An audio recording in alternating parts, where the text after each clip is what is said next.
I try. I can't do it. So, oh. So I don't know. You got anything to share? Because I guess we can start. I'm in double digits. I can't believe it. Something to share? I don't know. I'll look on my computer after. Probably not much. If there's something you want to share. But I got some stuff here. I don't know. How do I share on my own channel? I don't even fucking know. I guess share screen. I don't even know what this stuff is. I'm not going to put up the John Oliver stuff because Sandy Diva's channel got the video got taken down, and so did Boston Ray Mudflood Adventures. His got taken down. They both said they got it back up. I don't know, what they did to do that. Timeline jump. I don't know what this is. I'm going to go ahead and try and put it up. Wow. Wow, that's awesome. Really? What's going on?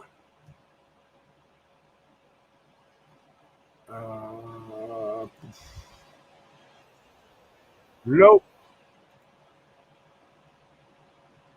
Test Boost Max or Burn Evolved? Which is better for a guy who wants to burn fat and build muscle? Go ahead. Hey, so I want to do check out the commercial, guys. Pay attention to this message. Is this the truth? When adults gaslight you, maybe your friends, they could be in their 30s, their 40s, and they actually get angry at you about Mandela effects. Does that resonate with you? But 11-year-old children can win the district science fair on a Mandela effect. This shift is about the content of character. Let's make the world a better place. Let's take out the accountability mirror. And I'm doing this right now because I know I was gaslit and attacked, with words about the man. Is it? Do you see that? Oh, but you're crazy. But 11-year-old kids better. 11-year-old kids are better. It's the true story. Smash the like button if you're getting the truth. Let's get the truth. The truth is the content of character. Everyone is what it is. So the moral of the story is just protect your inner space. We could send them love. You could send them love from a distance. Don't engage. You know your reality. If your reality is shifting, you're not crazy. If something totally changed, you're gonna get gaslighting. Full video on gaslighting on the channel page, the greatest channel ever. Everything is connected here. Everything's connected. You might get gaslighting because you witness Mandela effects from adults. Let's be the change we want to see in the world. We literally are witnessing the reality change before our very eyes. So if you are experiencing a timeline jump with glitches in the reality, if you see Mandela effects, if you see changes that are unexplainable, oh, you ain't crazy. You've just shifted timelines. And so it is.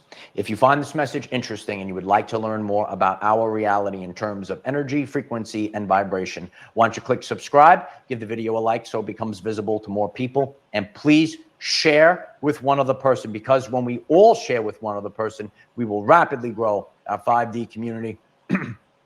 I'm very grateful for each and every one of you. We show up every single day here. If today's message resonated with you, please hit the subscribe button. We have daily videos, 9 a.m. Eastern time. We are here to help you become the best version of yourself. As a community, we strive to become 1%. This is a channel called Our Everyday Lives. Go ahead, check him out, subscribe him. He doesn't always talk about Mandela effects. You see the title? The event timeline 144. Is that what you're looking at? Mm-hmm. It's nonsense. We knew that wasn't the case very early on. I didn't think so. Yeah. We thought it could be, but then it was pretty clear. The number's way more done. It's like almost everybody, as Brian Stabley's kind of at least partially correct about, everybody sees one Mandela effect or another. I think he's right. Everybody sees it. But look, I think I've seen it back in the 80s and the 90s and blew it off. So everybody sees it.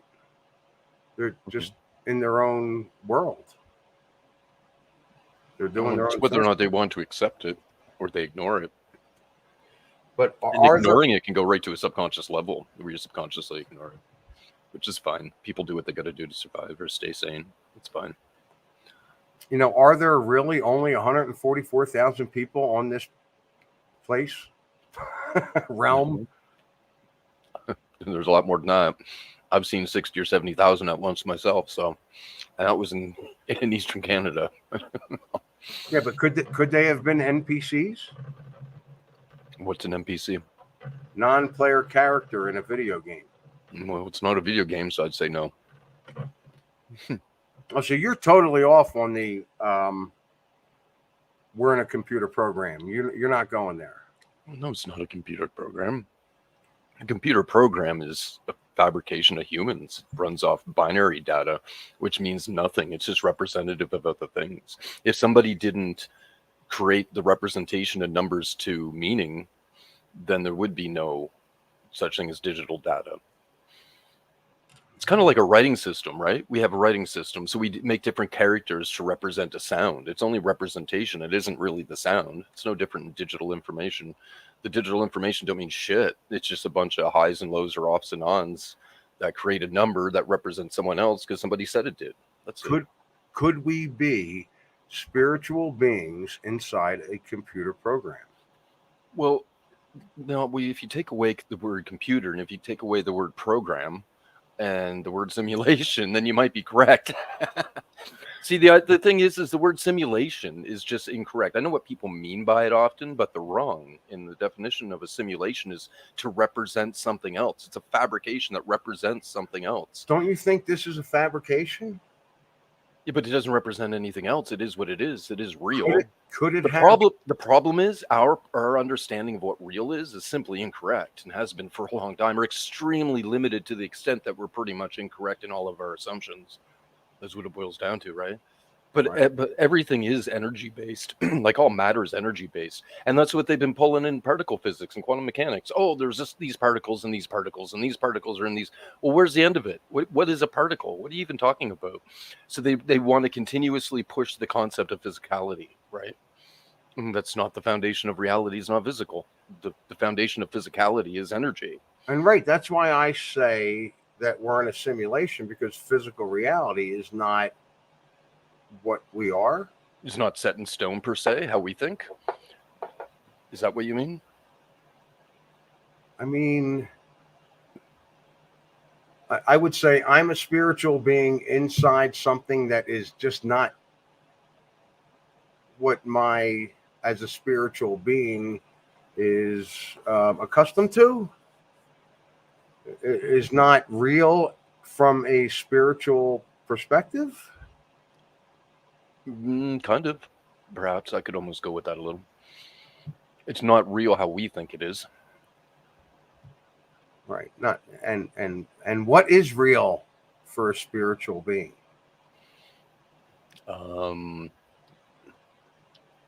What is real?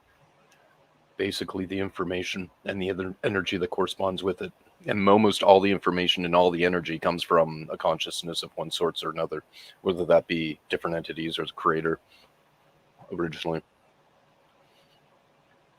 And in the case of Earth or whatever, the energy has become like little individuals and creates matter, which is really unique because like the evil gets sucked in, or it isn't sucked in, it literally falls into matter. So actually planets are like evil collectors, you could say. And we're hanging out on the top of it in organic matter that stands on top of it. I was trying to stick with us as far as people, and you're saying that was brought down smaller, littler. You say little? Because when you said that, something else came to mind, and I kept thinking, wait a minute. I kept thinking every time there is a plasma apocalypse. A plasma apocalypse. Do you understand that terminology? Not entirely. I don't know what you mean necessarily. I am going to do everything I can to get Jay on here, and I don't think it's going to happen. I don't know. He's been busy. He's got his kid this weekend, so. The plasma apocalypse. You know, I watched it so much that you'd think I'd be able to explain it. The sky used to be red, and now it's white. Now it's blue. Oh, it's quite possible. And it's going to go back to red. Sure, that's possible too. Probably shortly. Probably soon. Come on. What it seems to me, after analyzing everything under the freaking sun that I could, the Earth, it certainly appears just visually even that the Earth is shrinking. And not just I, but many map geography people are like, yeah, that's the only thing that seems to make sense. If you try to put the pieces back or like rearrange things back to where they were, it's like the damn Earth is too small now. What the hell? In perspective, in comparison to things like South America and Africa, primarily, because a lot of the Europe and North America, a lot of that's smaller too, and China, like parts of Asia. My guess is that it's shrinking because it's like I mean, I don't want to use dissolving, but it's the matter's turning into energy, and probably due to the activity of evil, and so it collapses, and it's probably already happened once, and that's what the flood was. So when it collapses, in the flood, the water came also up and down. But if you think of condensing, if you condense an atmosphere, if you have atmosphere with water in it, if you condense it, the water falls out. That's just sort of the physics. He believes that you have no choice because you're hackable as a human being or as an animal. He believes you're an animal. Then he believes you're a hackable animal and you have no choice on what you eat or who you vote for. Right? We've established these things out of this man's mouth. Basically, and also we've established that he believes we won't need as many humans or as many animals. Okay. However, once you see where he went and what he did on the CNN interview, you're going to understand why I've been calling this a lizard person. Oh, where's Dan? Oh, there's no such thing as lizard. There's no such thing as lizard people. You're crazy. Watch this. When Yuval Noah Harari published his... Now, we heard him say this, right?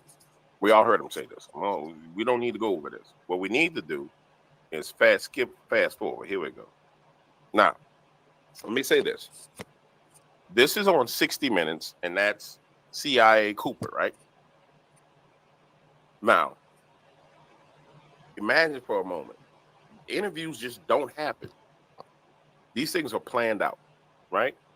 It's not like Jabari just decided he's going to pop up over there. Yeah, I'm going to roll up. We're going to do an interview. So everything that you see is staged. Everything that you see is staged. Everything is intentional. Now, the camera makes it seem like it's unintentional. The verbiage and the brainwashing makes you feel like it's unintentional.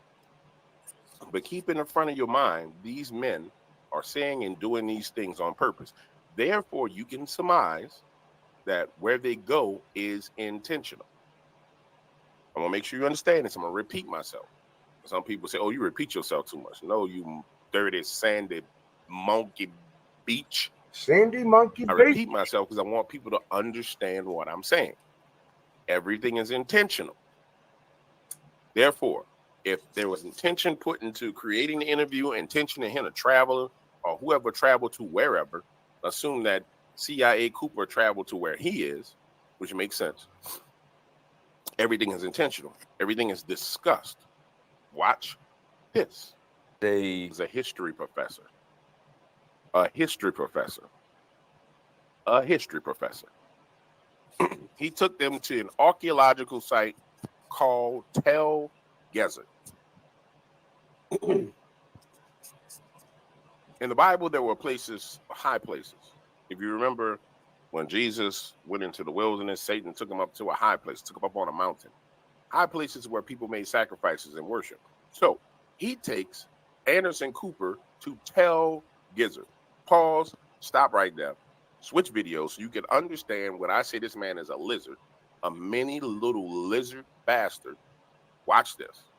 The British archaeologist Stuart McAllister began excavating at Gezer. On the Acropolis of the site, McAllister noticed that there was a row of stones whose tops were protruding through the ground. And so he began excavating the area and unearthed 12 standing stones in a row. And next to them was another huge stone with a flat top and a basin carved into it. And as he was excavating this area, he realized that he was digging a Canaanite high place where the ancient inhabitants of the city had worshipped their gods. I'm gonna rewind it. Did you see what the gods that the Canaanites worship look like now? Some of y'all don't read the Bible. I understand that. I understand where you are. Some people hurt. They lost a mother. They lost a father. They're mad at God. They don't want to read the Bible. Hey, bro, may the Lord reveal it unto you. I'm talking to people who got an understanding and people who want to understand. I'm going to rewind a little bit so you can see this. We didn't even get to that, though. Here we go. Make it big. I'm going to make it full screen. Top and a basin carved into it. And as he was excavating this area, he realized that he was digging a Canaanite high place where the ancient inhabitants of the city have worshiped their gods. What the hell does their God look like to you? You see what I'm saying? Do you see what I'm saying? Do you see what I'm saying? Do you see what the hell I'm saying? Gods. Now, what McAllister found next around these standing stones is deeply disturbing. However, it shouldn't be surprising because it was evidence for a Canaanite worship practice that is described in the Bible. What did the Canaanites do as worship in the Bible? What did they do as worship in the Bible? Anybody know? And this dude, I think he gonna break it all down. I don't really want to jack that man video. But I'm going to let it roll because I think it'll allow me to not have to really talk about it too much. But what did they do? What were the Canaanites known for doing? They're all known for doing sacrificing babies. Well, I think that's where he's going. Ain't it funny? When you keep it all in context, Lizard Man, when you go back when he was having an interview with the Lizard Girl, remember we saw that smile on their face, how they listed out the old people are isolated and the children are isolated as well. Keep everything in context of all of the series of videos. Let's jump back 3-4 videos where we had the weirdo doing like this. And we're studying children, and a child's cry doesn't mean what it means in human children. A bunch of dirty, sandy beaches. By the way, I'm developing new ways of cursing without cursing. I'm telling you right now, a bunch of mother fluffers, low down, dirty mother fluffers is what they are. You heard? I use sandy beaches all the time. What the hell, sandy beaches? Bitch. Oh, it's a bitch. You're a bitch. Sandy bitch. Sandy bitch. For those of you who understand what I'm saying, you understand what I'm saying. He's trying to color son of a bitch. Son of a bitch. Hey, there you go. I get it. There you go. Sandy Beaches. Son of a bitch. It's a SOB, but he's trying to color code it for Fluff Tube. I thought he was being racist against Middle Eastern people. Oh God, no, you didn't. I didn't think that, but I don't know what people are going to think because they're talking about dirty sand people. I don't know. Well, anytime in work, I sit here and I say, "Oh, you Sandy Beach," they know I'm saying I'm calling them a bitch. I see. I'll reveal it to you. Let me go back to what my man was talking about. Mother Fluff was telling me I talk too much. Mother Fluff, you. Well, you digging do. A Canaanite high place. It helps, though. I mean, he does talk a lot, but it helps. He's better than some other people I've watched, believe me. Where the ancient inhabitants of the city had worshipped their gods. Now, what McAllister found next around these standing stones is deeply disturbing. However, it shouldn't be surprising because it was evidence. The city of Gezer is mentioned in the Bible several times and is located in Israel between Tel Aviv and Jerusalem.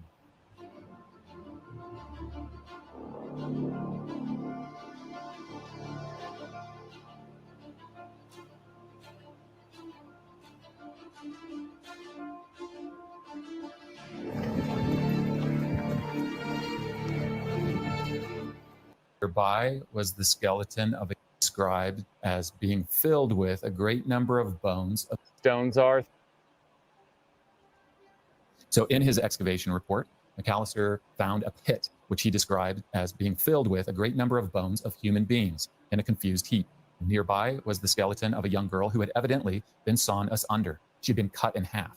And found along with this the skulls of 2 other girls who had been decapitated. And this could be determined because of the cut marks through the vertebrae.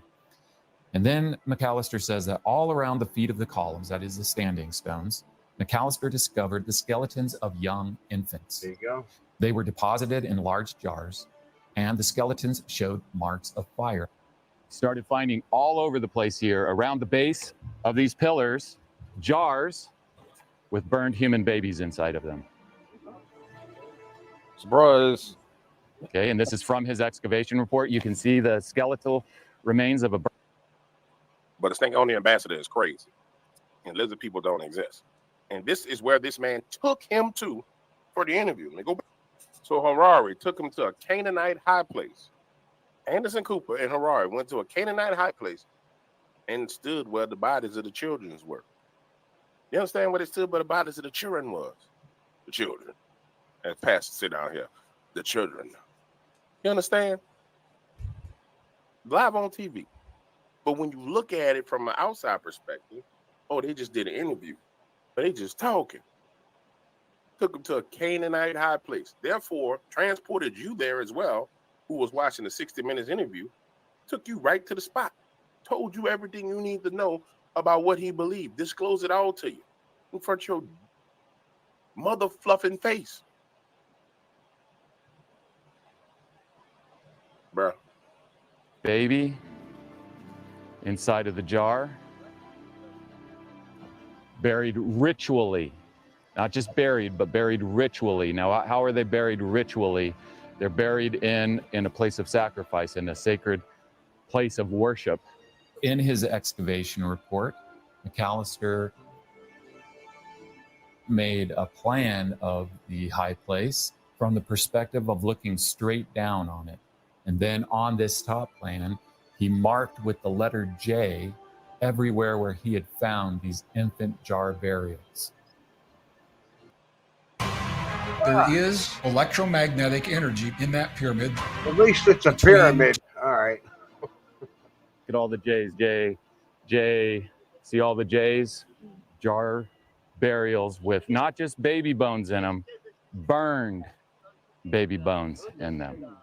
Okay, this is about a 6, 7-year-old girl that was cut in half. You can tell, by the way, when they're cut in half. Fucked up, man. All right, Ruai telling me I'm going to get in trouble for that. But back to what I'm saying. Listen. Maybe this is what this man did. We are facing. This is what this lizard person is telling you. This lizard man is telling you who he is and what he is.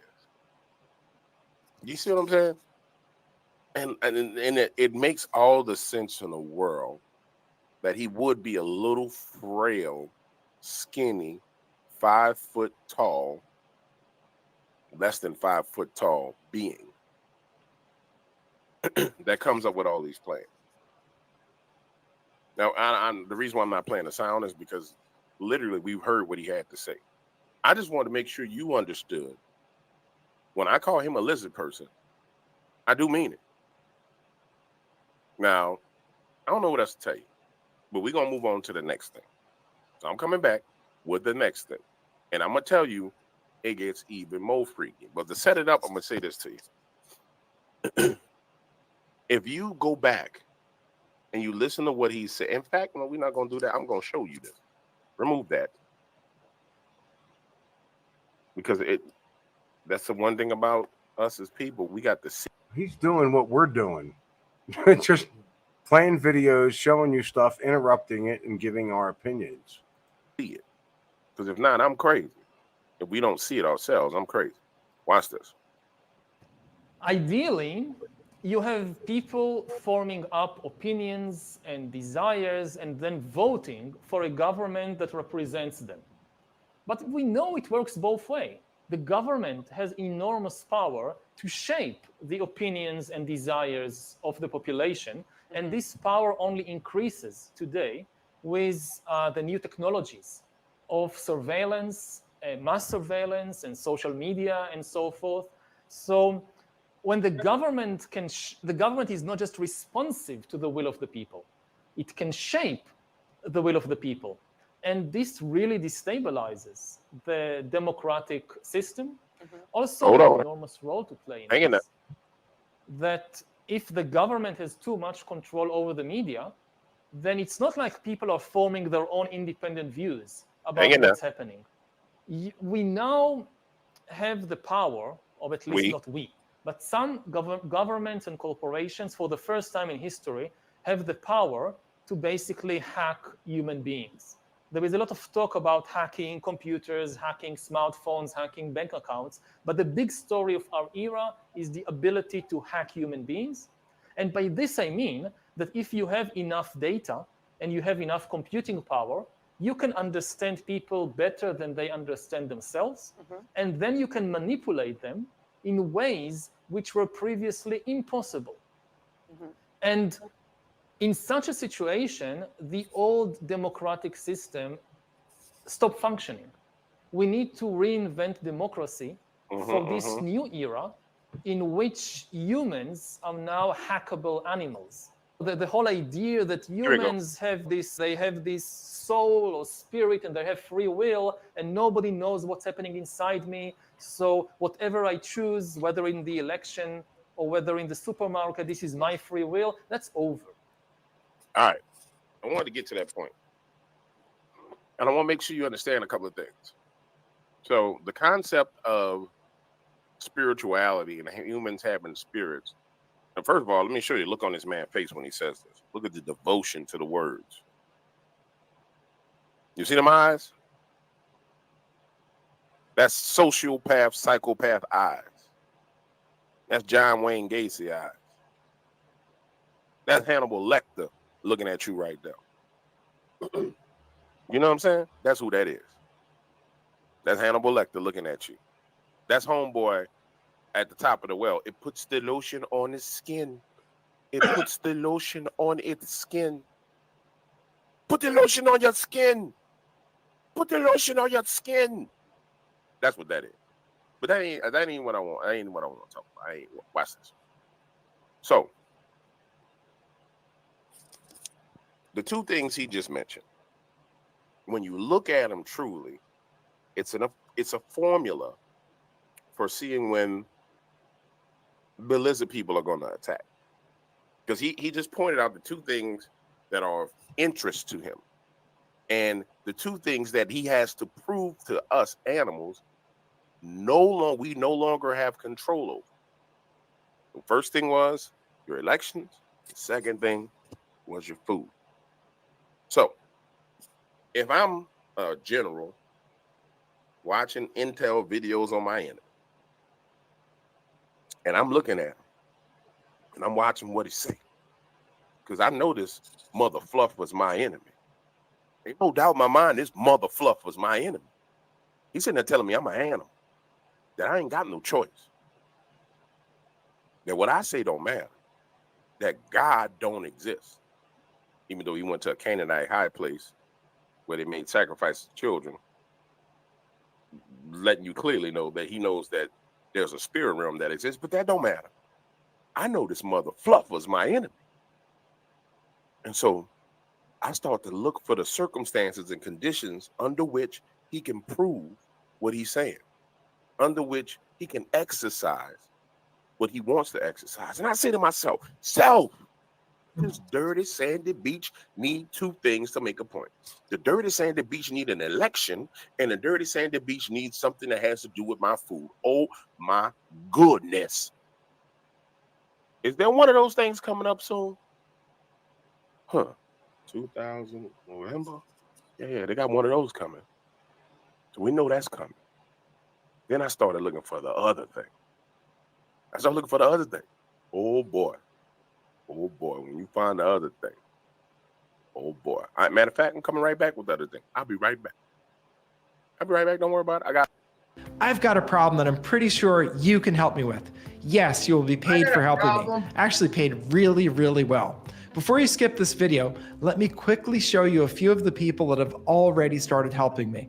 Here's why I need your help. I'm on a mission to recover $10 million within the next 12 months to American patriots that have unrightly been robbed of these funds and are not aware.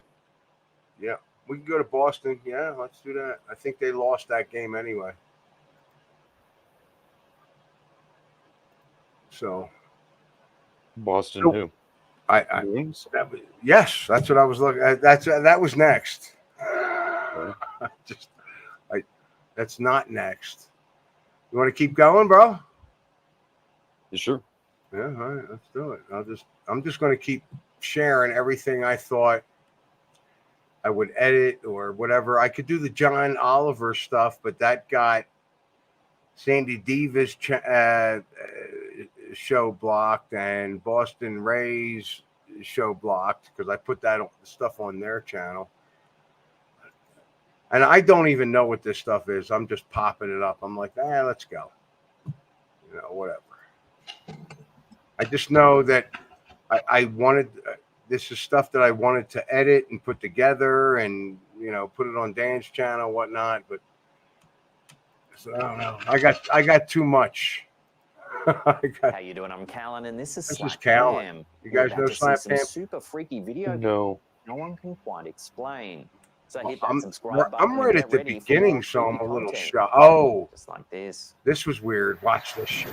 Oh God, I remember this. In a chilling revelation captured on a TikTok video this by is user nuts. Haley I don't know. Moore, the Yeah, I'm going to sanctity of the say young it's girl's real. bedroom is shattered by an inexplicable occurrence. The footage, recorded on an indoor home security camera, unveils a girl going to sleep, playing with her toys, and then the child, well light past underneath her the bedtime, bed. is engrossed in play. Sure. She just goes for it. But the tranquility swiftly transforms into terror.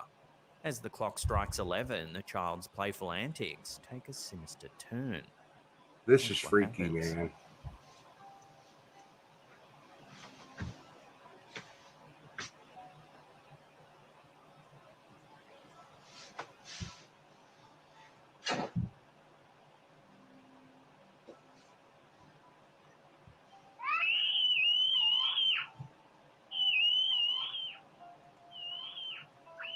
Yeah. See, you know what?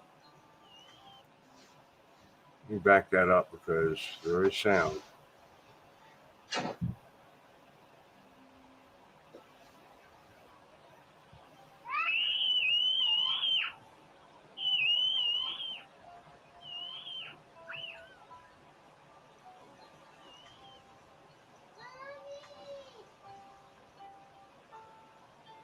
Watching that again, something seems to light up under the bed.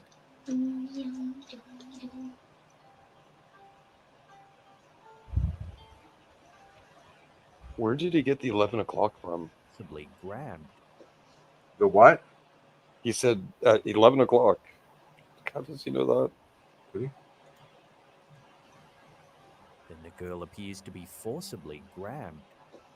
I didn't hear the 11 o'clock thing. That's why I'm going back. Why on earth would a kid just like go ahead and stick its head underneath the Appears bed? to be forcibly grabbed.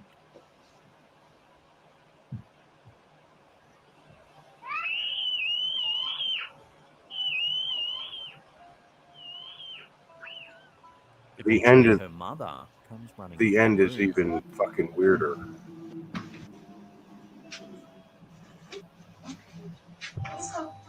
Naturally, this clip went viral with viewers demanding to know more. In an update video, the young girl's mother addresses some questions. People have been asking me, have you been in the room? Have you guys looked under the bed? No, we haven't. We haven't been in the room in the last 2 days. We've been a little scared. This is a super stable suction cup. Really? Let's check it out. This time we upgrade the suction cup. That's why they have issues, because they're scared. Eventually, she films under the bed.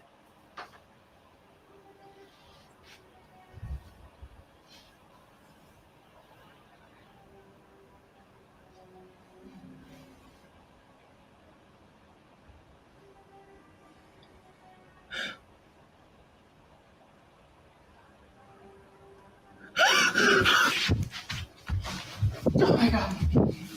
A discarded doll appears to move all by itself.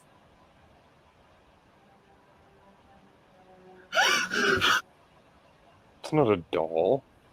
I didn't think it was a Adding to doll the either. macabre mystery, the homeowner's unsettling testimony hints at a history I didn't steeped think it in the was a doll. supernatural. No, it's a kid. Previous occupants That have looked like whispered a kid. tales of a haunting, attributing the house's eerie ambience to its proximity to an ancient cemetery. People that have lived here have had some ghostly encounters. I learned that it was built near, not on, but near a cemetery. Speculation swirls. Was the girl ensnared by the spectral remnants of a restless soul? Or is there a less creepy way of explaining these unsettling events? Whatever the truth, the harrowing ordeal serves as a grim reminder of every parent's deepest fear, the vulnerability of their child in the face of the unknown. That does not look like a doll. Not in the least. No. Oh my god. Yeah. Oh, that was wild. I like that one. I don't know. Like, just kind of freaked me out.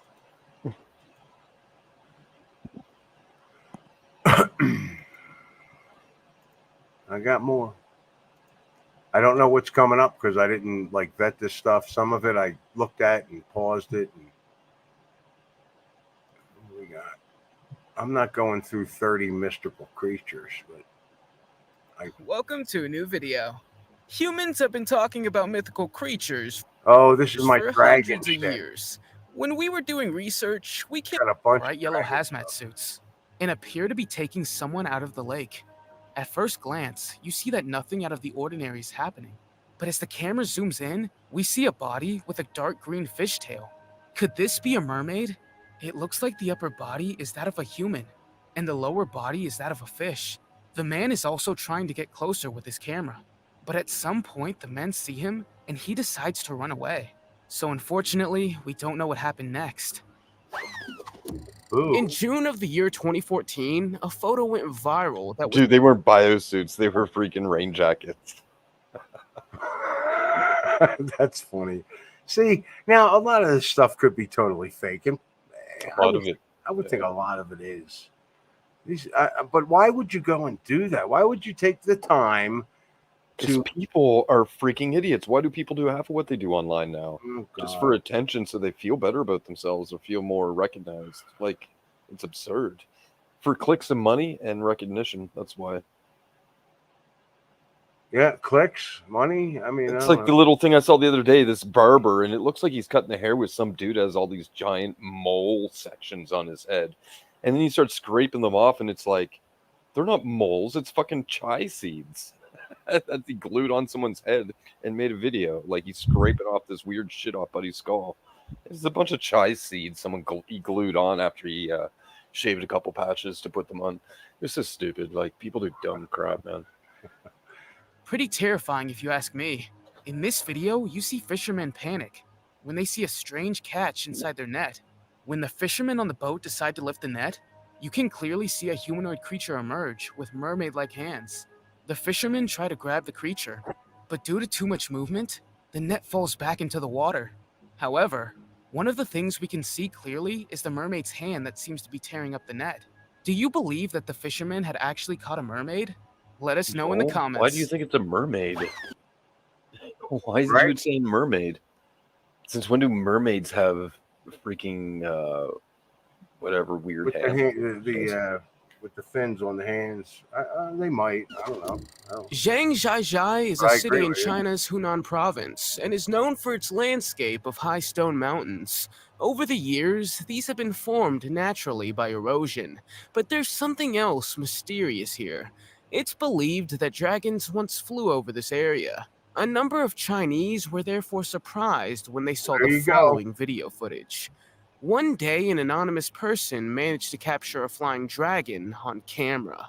Little is known if this is real, fake, or something else than a dragon, but some people strongly believe that it is indeed a mythical creature.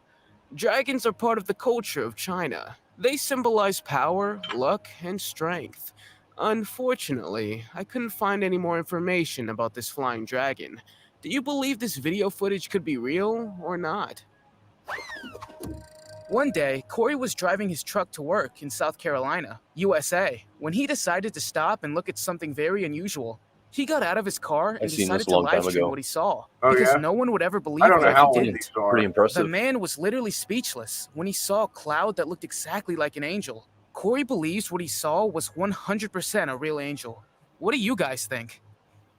Oh, he didn't show shit of it. The It was actually Loveland 2 of frog them. is known as the Bigfoot of the tri-state. What that was? There was a better video of that. There was that main one that you've seen a glimpse of, and then there was another cloud that was in an angel shape, but it was like as if it was in movement, so it was like a streak in the air. You're not actually looking at an angel. No, you could be looking at the impact that one had left behind on the condition of the atmosphere, essentially creating a cloud, because you just caused some heat or some condensing within the atmosphere that basically created a cloud. Bigfoot of the tri-state. What they have in common is their elusive nature and their resemblance to wild animals. While Haven't Bigfoot seen is those. compared to a Hey, let's play a game. Not this one. bear, You Loveland frog. Wait, you actually play that? No, it doesn't is described exist. as a Those games frog aren't that can real. walk on 2 legs. They're all fake, man. No, they're all bullshit games. They don't even exist. So what? You just put your money into it, and you're.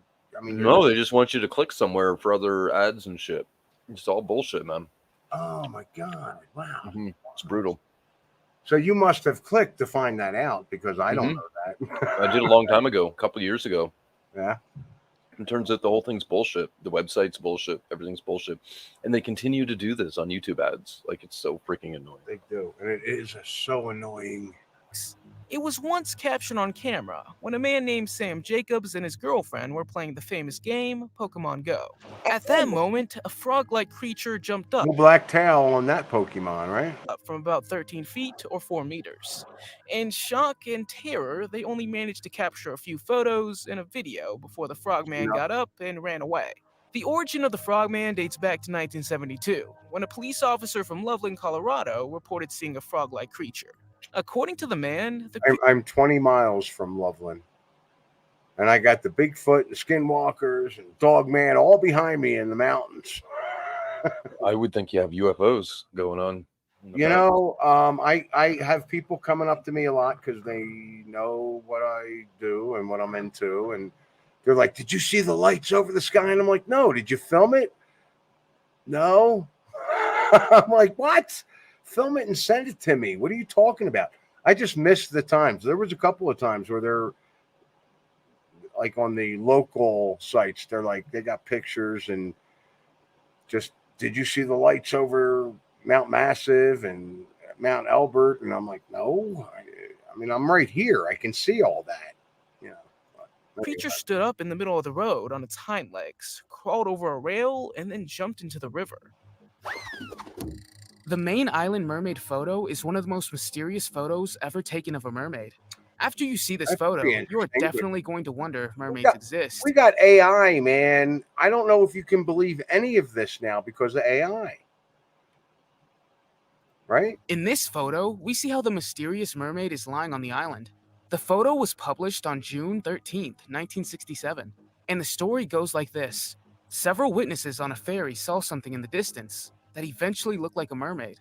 They told that she had a long, silver blonde hair with the lower body of a fish. The newspapers that had published the article talk about a mermaid with dimples on her face. Some of the witnesses claim that they saw a mermaid take a bite out of a large fish. The mermaid was found on the northwest corner of Main Island, Helen Point in Canada. One of the papers, called The Settler, even offered $25,000 if someone could find evidence of this mermaid. Scientists would have inspected the site, but couldn't find anything. What do you think this would have been? That's Canada. In an incident in Ceilândia, East Central Brazil, a humanoid werewolf appeared on a security No, camera. not real. In Brazil legends, No way. werewolves are Oh, usually that part might depicted not as have been. human-like wolves with long legs, with a muscular physique and That's a a weird long photo. tail. Their existence is attributed to a curse. When it's the full moon, humans can also turn into I werewolves. figure this right here, what we're watching on screen, is AI. Yeah. That is not real. No. werewolves. However, Where did he It's get probably those from a pants? movie or something. Where did he get those pants? there's another kind of werewolf that's even creepier. This is the lobizin, and unlike werewolves, the lobizin is described as a werehound or weather fox. It can walk on 4 or 2 legs, and although it's been spotted in Paraguay, Uruguay, and Brazil, it has rarely been seen on camera. A gnome is another mythical creature that appears in countless fairy tales and is especially well known in European folklore. These creatures are known for their ability to make themselves invisible or keep themselves hidden from humans, so the chance that you capture one on camera is pretty small. Still, I found 2 videos in which it seems to have happened. Unfortunately, the camera quality is a bit jerky, but we can clearly see a gnome. I saw that, and I thought, wow, that actually looks legit. I don't know. Whether this is actually a gnome remains a mystery, but according to the old stories, there are small creatures living underground somewhere in the Middle East. Here's another video where its location is unknown, but if you look closely, you can see a gnome. Could gnomes exist, and have they been hiding themselves from people all these years? What do you think? Let me know in the comments. Glenn Thorman is a fire chief who was home with his wife one night. When he looked at his security camera the next morning, he saw that it had taken a picture of something that looks like an angel. His wife believes that this is a sign that their home has been blessed. Other people who are skeptical say that it's probably a large moth. However, if you believe in angels, this could be proof that they really exist. The following video footage was also filmed in China and went viral on Facebook in 2017 after people claimed to have found a baby dragon. The little green dragon lies in a box filled with hay, and after a while, it opens its eyes. Unfortunately, the original clip is only 9 seconds long, so not much information is available. Some Doesn't people mean it think opens it's a its toy eyes. dragon, but others believe that It kind of Not looked to like that. it, dude. But I think it's just a different angle. I don't know. I think it's a toy. I just feel like all this stuff, these people are just fucking putting stuff out to get clicks. Really? Why would you do that? What if it's real? What if, I mean, not that part, but what if there are things like that are out there that are real? You know, why? If this was real, there'd be all kinds of footage, and it wouldn't be 9 seconds long. No, why would you stop filming? I mean, Yeah, exactly. maybe they're not on YouTube, but I would, and like a lot of those UFO footages, it's like you stay on it until the thing leaves, not just take off and that's the end of it. Film the whole thing. the dragon's real. However, there was someone who suggested that it might be an olm, a salamander species that is thought to be dragons. But scientists say these salamanders are just amphibians and have nothing to do with dragons. Do you think this could be a real baby dragon? If mermaids are real, have you ever wondered what their daily lives are like? If we ever meet one, will they be friendly, like Ariel? Or are they those terrifying creatures that lured ancient sailors to the depths of the sea? This video, filmed with a drone, shows several mermaids swimming in the ocean. They seem to be migrating to a different place in the ocean, just like whales or dolphins do. Some people Hold on. That video? No. Video What filmed with a mermaid? drone shows several mermaids swimming in the ocean. They seem to be migrating to a different place in the ocean, talking about? It's a just like bunch of whales or dolphins. dolphins do. Right? Some people say these are not mermaids, but other sea creatures. The movements that the creatures create does look like the way mermaids move. What do you think? How the fuck do you know how mermaids move? I don't know, but what is he even talking about? I know that's just fish or dolphins or Yeah, you yeah. know, I mean, come on. Every now and then, a photo or video comes along on the internet that makes you wonder if it's real. This next photo made the rounds on social media, including Facebook. However, this strange little creature gave everyone who saw it an uneasy feeling that maybe it wasn't made up. This Nasty. tiny creature was reportedly found when residents of the village of Jodhpur Bawadi in western Rajasthan, India, drew water from a well. To show how strange and small it was, a man posed with the strange creature. Just a If we were picture. to compare it to That's any it? other living creature, looks like a it does indeed look like a freaking, small human being. As you can see, the creature's hands are equipped with 4 call it? fingers without a thumb. What do you have? What is it? You have a stillbirth, premature birth. Yeah. Okay, What do maybe. you, what do you call that? Stillbirth? Yeah, not an abortion, but Oh, you know what? I know the word. you drop the birth early. You lose at birth, Anyway, yeah, it looks like a monkey. Some monkey's freaking theories fetus claim- that was dead, and so she dropped it. Right. that it Nasty. could be a deformed fetus of an animal. But the No, picture looks remains a like a great monkey. mystery to this day. What do you think this Monkey creature fetus. was? Let me know in those comments. What's that? Monkey fetus. Yeah, that's probably what that was. Yeah. I mean, this is not anything mythical.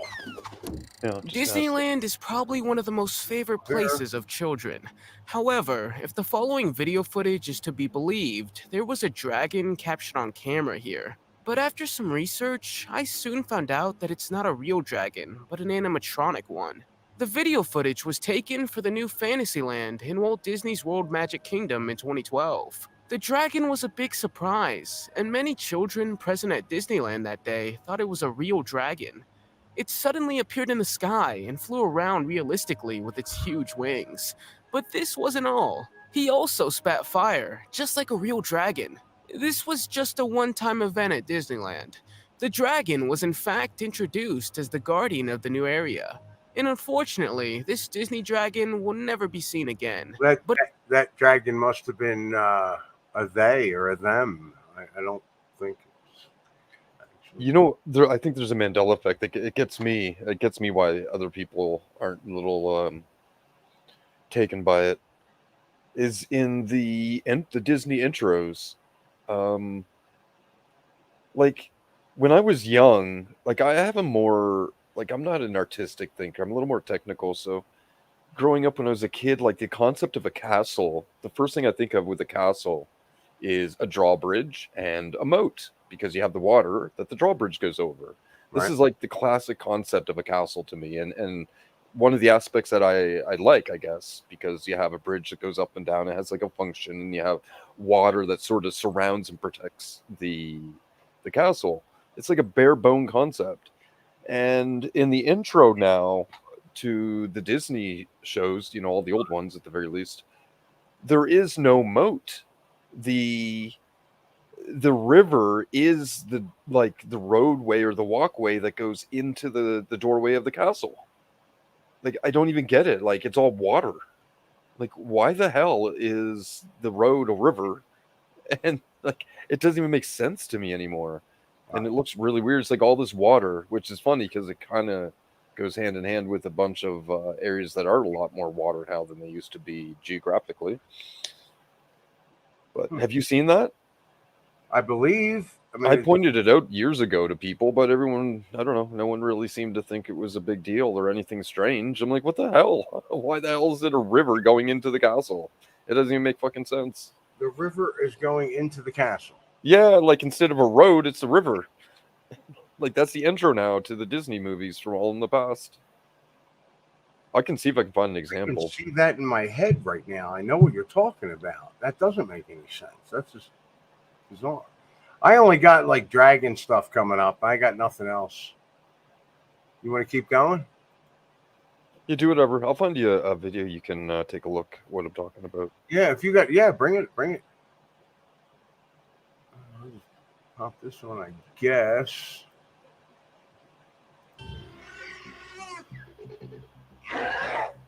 There are many animals that were here at the beginning of the universe, but have now gone extinct for various reasons, from habitat loss to overexploitation. An example of such an animal would be the dinosaur. Now extinct, they roamed the Earth millions of years ago, and until recently, when various claims were being laid to support the existence of dinosaurs, some even claimed to have captured them on camera. What better proof than what you see? Join us as we show you 15 times dinosaurs were caught on camera. And listen to me mispronounce a whole lot of their names.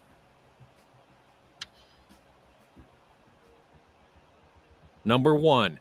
Caged Lystrosaurus in Malta.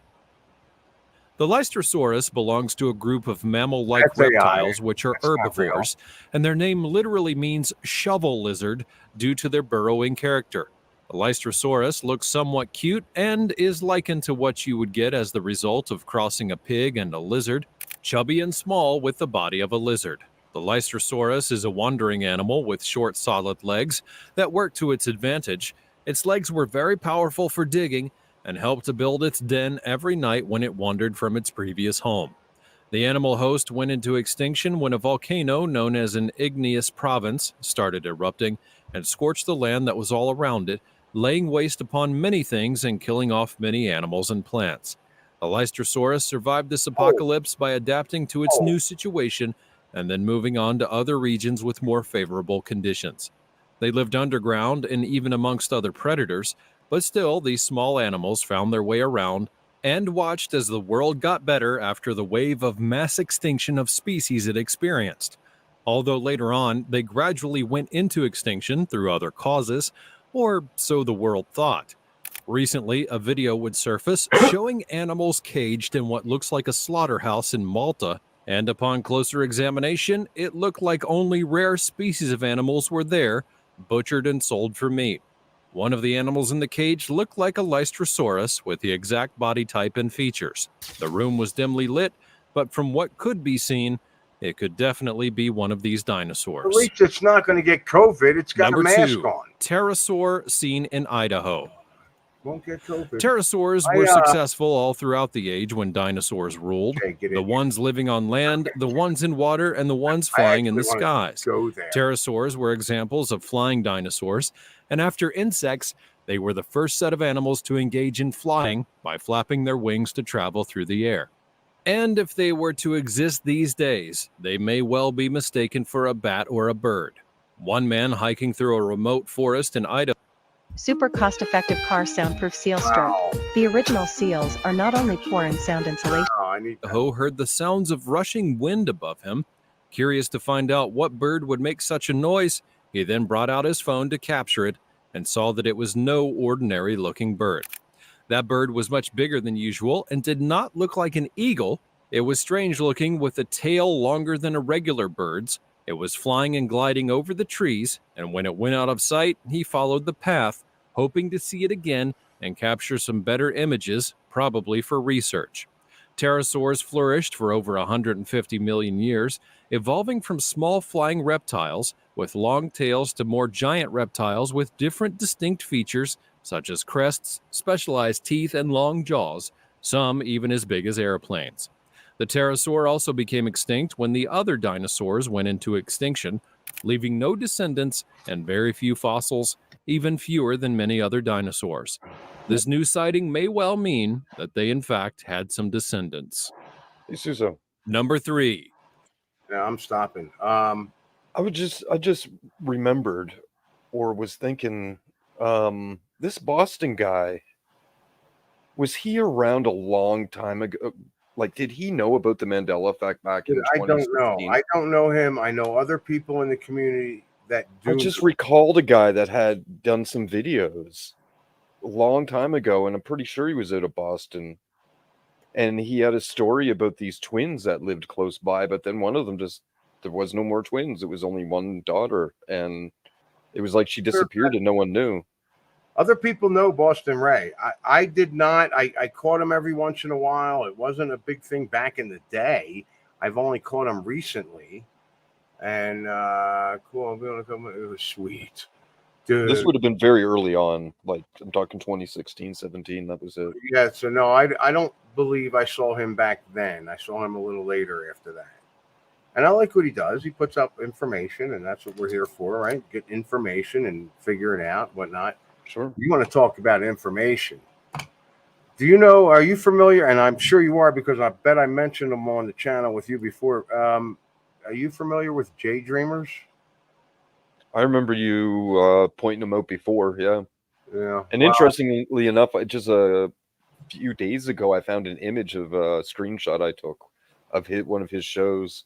And I think I took the image because I left a message, like a comment during the show, and I just wanted to kind of record it. But really, that Jay guy's channel, yeah. I really want you two to talk. Well, in general sense, I remember like one thing I can agree with him. It's sort of a general concept is the world's magical, and now I don't agree with the term magic, but yeah, he's on the right track. I think he's correct in that sense, yeah. And he was one of the first guys just saying it straight up. Like, yep, that's all it is. And it's kind of a decent way to look at it, at least initially. It's far closer than most of the science aspects. I love what he does. That man's a busy man, and I love what he does. And this past weekend, he did a whole thing on Marvel, the Marvel comics, a bunch of Marvel comics, and he just integrates it straight in with truth. I mean, or what truth? What is happening now, and what may happen, and what possibly happened, and I'm with him. I just go with it. Yeah, I'm just going to continue to be critical as I always am. Yes, you are. And you should. That's what. That's awesome. So, I mean, in a way, I think he's correct on many things like that. And it's endless, right? You can make connections as to why something is the way it is because of the way other things are. And you know what? A great analogy, or almost an exact analogy is if you were to explain somebody a dream and why things in a dream is the way that other things are in a dream because of the way other things are in a dream. I'm like, yes, it's all just morphing weird thoughts and emotions of dreamland, and it all is connected. Yes, but it's all, who cares? It's all pointless nonsense. I mean, it's true, but what is it really leading to? You're like a dream. This information on its own doesn't really mean anything. It's like, yeah, there's connections and everything's connected and affects everything else. Yeah, you can go on about it forever and get nowhere. Do you know what I mean? Yeah. Do you get what I'm saying there? Like, yes, that's reality. It's all connected, and you just go on about shit on the logical side. Go on about connections that are connected on the energetic or spiritual side of it, but you're not figuring anything out. You're just showing that yes, everything's interacting and integrated, and none of it really is any intent behind it per se. I mean, some stuff maybe, but there's no way to know. The majority of it's just sort of the natural workings of reality. And it just, seems coincidental to us, but no, it's not coincidental. It just is. You're calling it natural. It is. Well, it's a natural aspect of reality. Yeah, that things affect other things in ways that we don't really get. Yes. Because it's energy and information. Yeah. I just feel, and I feel like there's some people that might know and might understand that it doesn't make it natural. They're just kind of working it. What if it isn't natural, then what is it? It's something else doing it by intent. Right. That's a more, yeah, and there's no way to know. And to me now, after examining the Mandela Effects situation and all of the shit related to reality and trying to figure it out, there's no way it's all done with intent. Not all the details. It's impossible. Like, there's just not even enough entities on the planet to pull it off. More of it has to be natural. They're right. And so early on, I come to the conclusion that there is some sort of natural normalization aspect to reality. So if somebody changes something, everything just falls in line to make it normal to the perspective of everybody. Like, and I can only assume that normalization takes effect because of the eyes that are viewing it, Yeah. Basically society and humanity of its own, whether it be humanity in the moment or all of the past that's always existed. There's information, or for some reason there's a normalization factor that no one's there tweaking and making everything fixed and work together for the stories to be correct. No, it just morphs and changes to somewhat normalize it. And more in recent times with the Mandela Effect situation, a lot of the normalization is not too damn normal. Actually, it's kind of fucked up, and it kind of makes it look like bullshit. And then months or a year later, it's like, oh, that story's not that story anymore. It changed to a different story. Now Just like that. Real. It's not even real. Well, it depends what you mean. What is real? Wow. Was for their life. Was it the truth in the past or not? No, actually, you're probably right. But the only reason why it isn't is because something else was done in ill manner, or something else was manipulated, and so the normalization is not truth. Sure, because the change was never truth in the first place. Some changes, I'm saying, definitely not all, but I think a lot of light will be shed. JayDreamerZ just said he'll a couple minutes ago. He just said he's going to jump in here with us. Oh, really? That's cool. And yeah, and I'll try to hang around a bit longer. I got to work early tomorrow, so Oh, it's well, 10 o'clock now. Yeah, at the don't hurt Mediterranean. yourself. The last 3 nights I've been up since 3 a.m. being on live shows, just doing it. Other people's, not even mine. I thought, you know what? Let me do my own. Let me just put it out there. I had nothing planned. I said, let me do it. And I've called Jay a few times. Last night, I think it was Boston. I was on Boston Ray's show last night, and we were about to talk about the Mount Meru, and yeah, here he is. What's up, JayDreamerZ? Hey, Jay. Hey. Jay, Well, Noble pause it, Jay. guys. Yeah, I actually talked to Jay one time a long time ago. It's been years, man. Oh, we did? Dude, yeah, because we Yeah. did that the whole moon thing with the moon being the whole entire Earth, crater moon, crater Earth. Right. We did that crater Earth. Noble, you were on that, right? Crater Earth. Well, maybe. I don't remember the details. Well, it's nice to meet you again. For sure, Jay. I was actually talking about you there a moment ago with I remembered one thing early on with the Mandela Effect, because it was probably back in 2017 or 18 when Susso pointed you out and stuff, and I seen a bit of your work. One thing that I kind of actually appreciated is, and agreed with, and not to say it's 100% correct perspective, but in general, it's a good way to start, is that the Earth is magical. That's Oh, that yeah. simple. It's that freaking simple. And if you, although it's kind of wishy-washy term, right? And what does it really mean? And of course, most religious people assume that magical means the doings of evil, but Yeah. no, not necessarily, right? So yeah, I mean, it's a good angle to take and to examine. Yeah, I totally agree. I'm looking up the etymology of magic right now.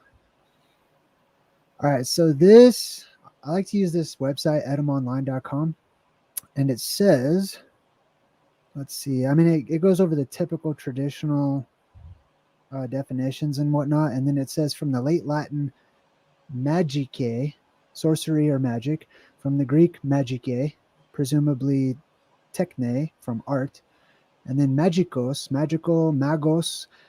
See, that's where I like to really reverse engineer the meanings of This is modern why words. I love watching your channel, Jay, because you dig deep and you go to Latin, you go to other words, and you understand them, and you translate them, and you bring them back, and I'm like, whoa, okay, that's why I like watching you. Thank you. Well, words. I mean, there's so many avenues that each person uses. That's their own little speciality or area of interest. Words are one of mine, especially like whenever I was reading from the Bible, and I was in Genesis or whatnot. I was learning about the Tower of Babel. It made sense to me that the languages originally shared an ultimate one world language, but then they dispersed and they broke and they broke and they broke. So then I think, how is that possible aside from just God waving a magic wand and just making everyone just suddenly speak completely different languages? Like, how does that happen in the modern world? Where do we get our languages from? And then I started seeing the connectivity between, Latin and Italian and Spanish and English, and how they have this tree system that goes all the way back to a root language, and how many of those languages are interconnected. And therefore, we can sort of, reverse engineer words going back up that tree if we can find the correct connections. I know word connections are something that people use these days, just like gematria or gematria, and people find numbers and everything, which I understand, but they'll also just make up words like it sounds like, it sounds like this, so therefore it is that, when there might be some truth there, but they might have, they might be taking shortcuts.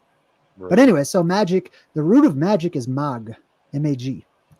The os at the end from magos just means strong or with strength, is one of the implications. But it comes from here, it says Proto-Indo-European root, mag, M-A-G-H, with a guttural sound, to be able and to have power. And I've done this etymological research before on this particular word, and it seems to me that it's directly related to magnetism. Oh, really? That would make a lot of freaking sense. Yeah. So that's Yeah, actually, I mean, they reality. share the same root. I hear people say different things like, "Oh, reality is electrical," or "reality is magnetic," or "reality is whatever." It's actually all the same thing. I don't want to try to explain it all to you now, but our perspective and what we're taught on science is so broken into pieces and termed up differently, and we're lied to essentially. And Nikola Tesla was on the ball. He knew he had an idea what was going on, primarily because he could see a bunch of it with his eyes, actually. And that's how he created AC current. He created a lot of things. We would not have the modern technology we have if it wasn't for him. And he's left out of all of our textbooks. You know, I did a whole electronic course. Nope, not once is he brought up, except our teacher brought him up because he's actually pretty important. And he was also laughing at them of their whole concept of an electron, saying they're freaking delusional. He called Einstein a fuzzy head crackpot, because you have to be basically delusional to believe the shit that he's spewing. Like, you just have to use your imagination. Like, it's nonsense. You were actually taught about Tesla in your childhood? He was referenced in passing. Yeah, I never heard of him until like 80s, 90s. No, they hit his shit, man, because he actually knew what was going on, and he was kind of special in his own little way too. Like, when he was a kid, there was some weird events that happened where he told his uncle that a fish was going to jump out of the river. He was going to hit it with a rock, and they were going to take it home and eat it for dinner. A couple minutes later, a fish jumps out of the water. He hits it with a rock, and his uncle calls him a demon and runs away. So he was kind of special in ways. And he used to like talk to the clouds and energy and stuff. Like, there's like it's energy and information, and he could see it. And in the swirling of energy, he created AC current, which is a trick that's done with placing magnets in a circle and spinning it around and have one energy flow into the other and creating a single line of energy of AC current, which was like, that's a hell of a trick, man. That was impressive. And it created modern technology. Without AC current, we would have no distribution of energy, of power, like a power grid. You can't have a power grid with DC current. It's like physically impossible because of the heat issue. So many things. We would not have radio. We would not have the original TV. We wouldn't have anything. Like, we'd still be practically in the Stone Age if it wasn't for Nikola Tesla. And they really try to demonize him too. Whenever you look up anything about him, they always, many sources that I've seen emphasize that he went delirious in his old age and, like basically lost his mind when he was. That's how people come across. But I mean, people get like that when they're older a little bit anyway, but that's how people come across who are geniuses to everyone else. And also anybody, so people that's like often some women who are sort of psychic-ish or something, but in a natural manner, like they're just born special. They are a little heebie-jeebie, a little woohoo. Why? Because they're not stuck to the physicality perspective of reality, and they can see and understand things. So yeah, they come across as a little weird. They are a little freaking weird, but they seem to clue into a lot more than the average person. What's up, Susso? Yeah, hey, Susso. You're muted, dude. Can't hear you. I said, hey, Jay, I'm just sitting here listening to you guys. I want to learn stuff. What do you want to learn about? I was on a channel last night, and they were talking. I mentioned, I don't know why I did it. I mentioned the plasma apocalypse, and everybody's like, "Whoa, what are you talking about?" And I'm like, "What? You don't know JayDreamerZ?" I said, and that's when I called you a couple times last night. Yeah, I caught that. I was like, I don't know what I'm doing. I was drunk. I'm like, I got to get him on this show. He's got to get on. I would have came on if I wasn't busy, but I was busy. They all want to understand the plasma apocalypse, and I'm like, I am not the person to talk about that. I will listen. I understand it to a point, but you got it. I mean, I mean, if I'm if someone asked me about the Mandela effect, I'm going to give you a call. There you go. I don't know what that is. Okay. I mean, Noble, are you still here, and are you familiar with the plasma apocalypse? No, not really. Jay, you're on. I mean, where do you start with that? There is so much information on your channel. Yeah. Where would you like to start? Where would you start? I mean, where do I want to start? Okay. And I can't remember the channel. I'll look it up in a second. But okay, can we go to the other side of the South Pole? And if we did, we'd find other land masses. I don't even think that's what plasma apocalypse is. But I did some research, and I'm finding that even if you get to the other side of the South Pole, you'll have continents out there that have been formed by other countries that are in here, and they're fighting too. We're fighting, they're fighting. I'm like, yeah, I want to get the hell out of here. Let me go to the other side of it. I'll just put on some sandals and walk over the South Pole to get there. And when I'm there, everything's fine. I could just live in peace. And yeah, maybe. I don't know. I feel like energy resonates. I feel the truth in the maxim that says, as above, so below, and as within, so without. So energetically speaking, however it works here in our world and the things that we experience on various timelines probably works in a very similar way in other places, even paradise. Various timelines. So it doesn't even matter what we talk about because it could be different on a different timeline. Yeah, but it affects who and what you are. Essentially grows your spiritual wisdom. So it's about you. It's about you. It's about humanity, not about me. Yeah. Oh, okay. I mean, you jumped in the deep end on the what I want. That's, I mean, and you're deep saying, philosophy, which I'm happy to talk about too. But that gets into my concept of my own cosmology. It's a little bit. I mean, it's related to the plasma apocalypse and ideas that I have about where that plasma comes from and what the cosmos are and stuff like that. Man, I just realized I said and stuff like that a whole bunch. Anyways, it's true. It's connected to my personal concept, ever growing concept of cosmology, which is what I like to call the mind of God, or the fractal verse, which is what lies beyond our world, which I believe our world is encapsulated, as you can see behind me, little dome. Yeah. What lies beyond our world. And I've got many things I draw from when considering and theorizing and speculating on what lies beyond our world and what life is like out there. I see it all as being fractal or holographic in nature, which means it's repetitious and there's patterns to it.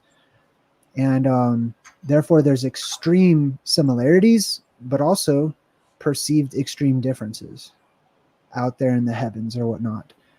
So my concept of the plasma apocalypse is that this plasma wraps around our world.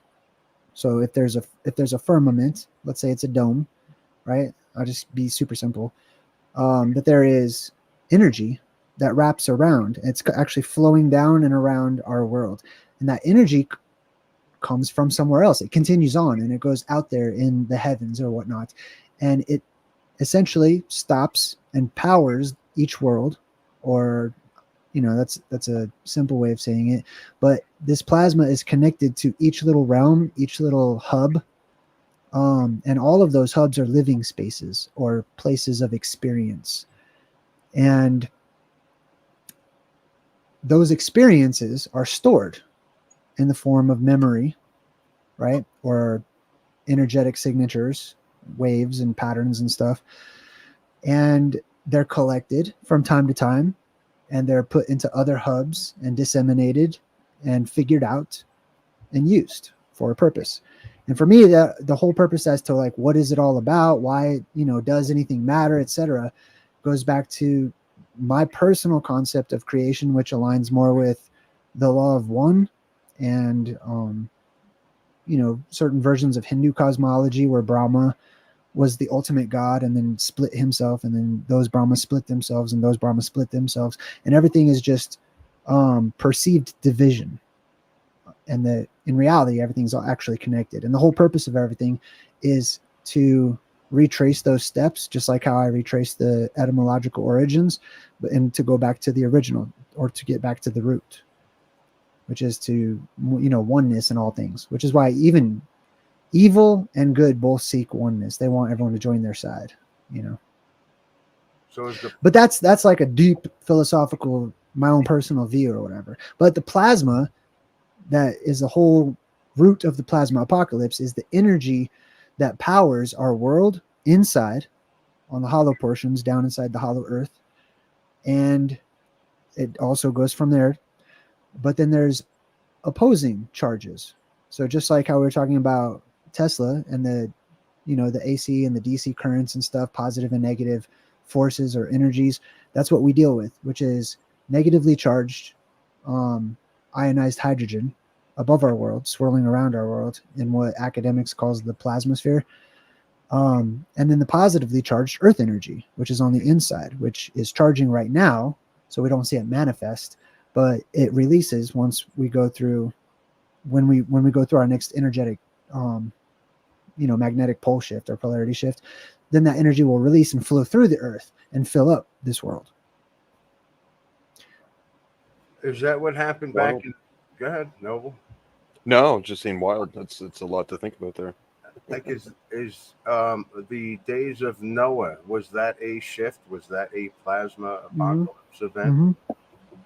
I think so. So I differentiate between cataclysm and apocalypse. An apocalypse for me is when the actual, if there is a firmament or a solid structure between the ground and itself, right, creating space in between, then that structure, if it's a closed system or anything similar to that, would increase in pressure over time as gases from within the earth are released and creatures are born and multiply, animals and vegetables and people and all that. But mostly it's the gases that actually create all the pressure. Anyways, our world needs to depressurize every once in a while. If you give it a long enough timeline, it would either pop, you know what I mean, or explode or something. It has to release that pressure from time to time. And when it does that, the firmament would open and allow our atmosphere to escape, or at least a portion of it.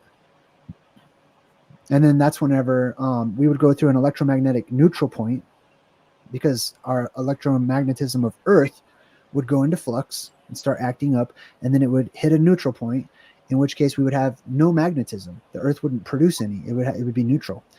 And that magnetism is what keeps out plasma, because plasma is repelled by a strong magnetic force, or any really, but it's repelled more the stronger the force is. And so that shield, that invisible magnetic shield of the Earth, dissipates, and all of that plasma or electricity above comes in to ground itself, just like lightning. And it comes on in and swirls on in and creates, you know, what people perceive as dragons. It's auroras, and the glory of God descends upon the earth, and you know, the atmosphere is extremely electrically amplified. But there's two different cycles. One is whenever the terrestrial energy recedes and charges and goes back into the earth, which is what I believe we now live in. And that lives to a time of degradation, and less energy equals less life, less abundance, more sicknesses, shorter lifespans, shorter stature, etc. But whenever it reverses and we go through that other apocalyptic cycle, that energy from within the earth, at the same time that all of the ionized hydrogen wrapping around our world comes in and grounds itself, negatively charged, that terrestrial energy during that time will explode outward, which is really the gases that have been stored up inside of the earth, mainly oxygen, but there's other ones too. And they would become ionized. All of that static electricity from the rush of the gases ionizes them and turns into plasma. And they rush out and they shoot up as beams from caves and volcanoes and whatnot. And then those beams would separate as the higher they get up in the atmosphere. That's not the blue beam, is it? Yeah, I just call it the blue beam, but they're, you know, they've been recorded as different colors, but they're the blue spectum. I mean, as opposed to like from the your red research, plasma. is that when the plasma animals can come in here? Yeah, I call them phantazoids. So that's when our world acts as a closed system until the neutral point.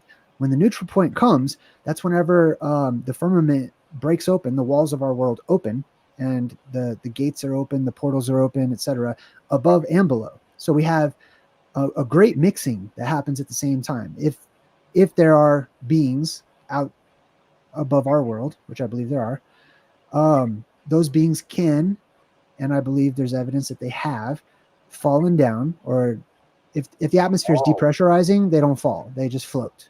Okay, because until it'll reach an equilibrium, but all that atmosphere that leaves is equal to a new buoyant force from below, which means that things become essentially weightless for a short time.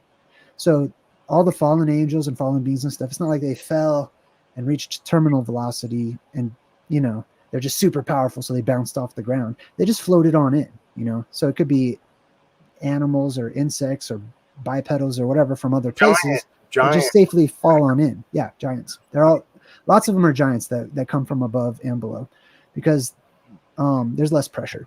So we're extremely pressurized, and so we kind of shrink over time. And I was going to, and real quick, not to interrupt you, and I really don't want to interrupt you, but do we keep getting smaller as human beings? According to the records I've researched, yes.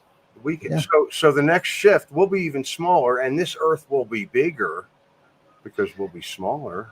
Well, the survivors weren't those who survived the shift, because remember, if what I'm saying has validity to it, and the atmosphere depressurizes, then things should start growing to larger sizes afterwards and should reciprocate the lessening of the pressure, right? Plus, if there's ionized oxygen filling the atmosphere at the same time, which helps for growth too, then after this apocalyptic cycle, say I survive, if I'm past the point of puberty, you know, I might grow a bit, but my children and their children and their children should grow in stature until we reach a sort of middle ground, until the pressure starts to build again, and then, you know, we would repeat the same cycle.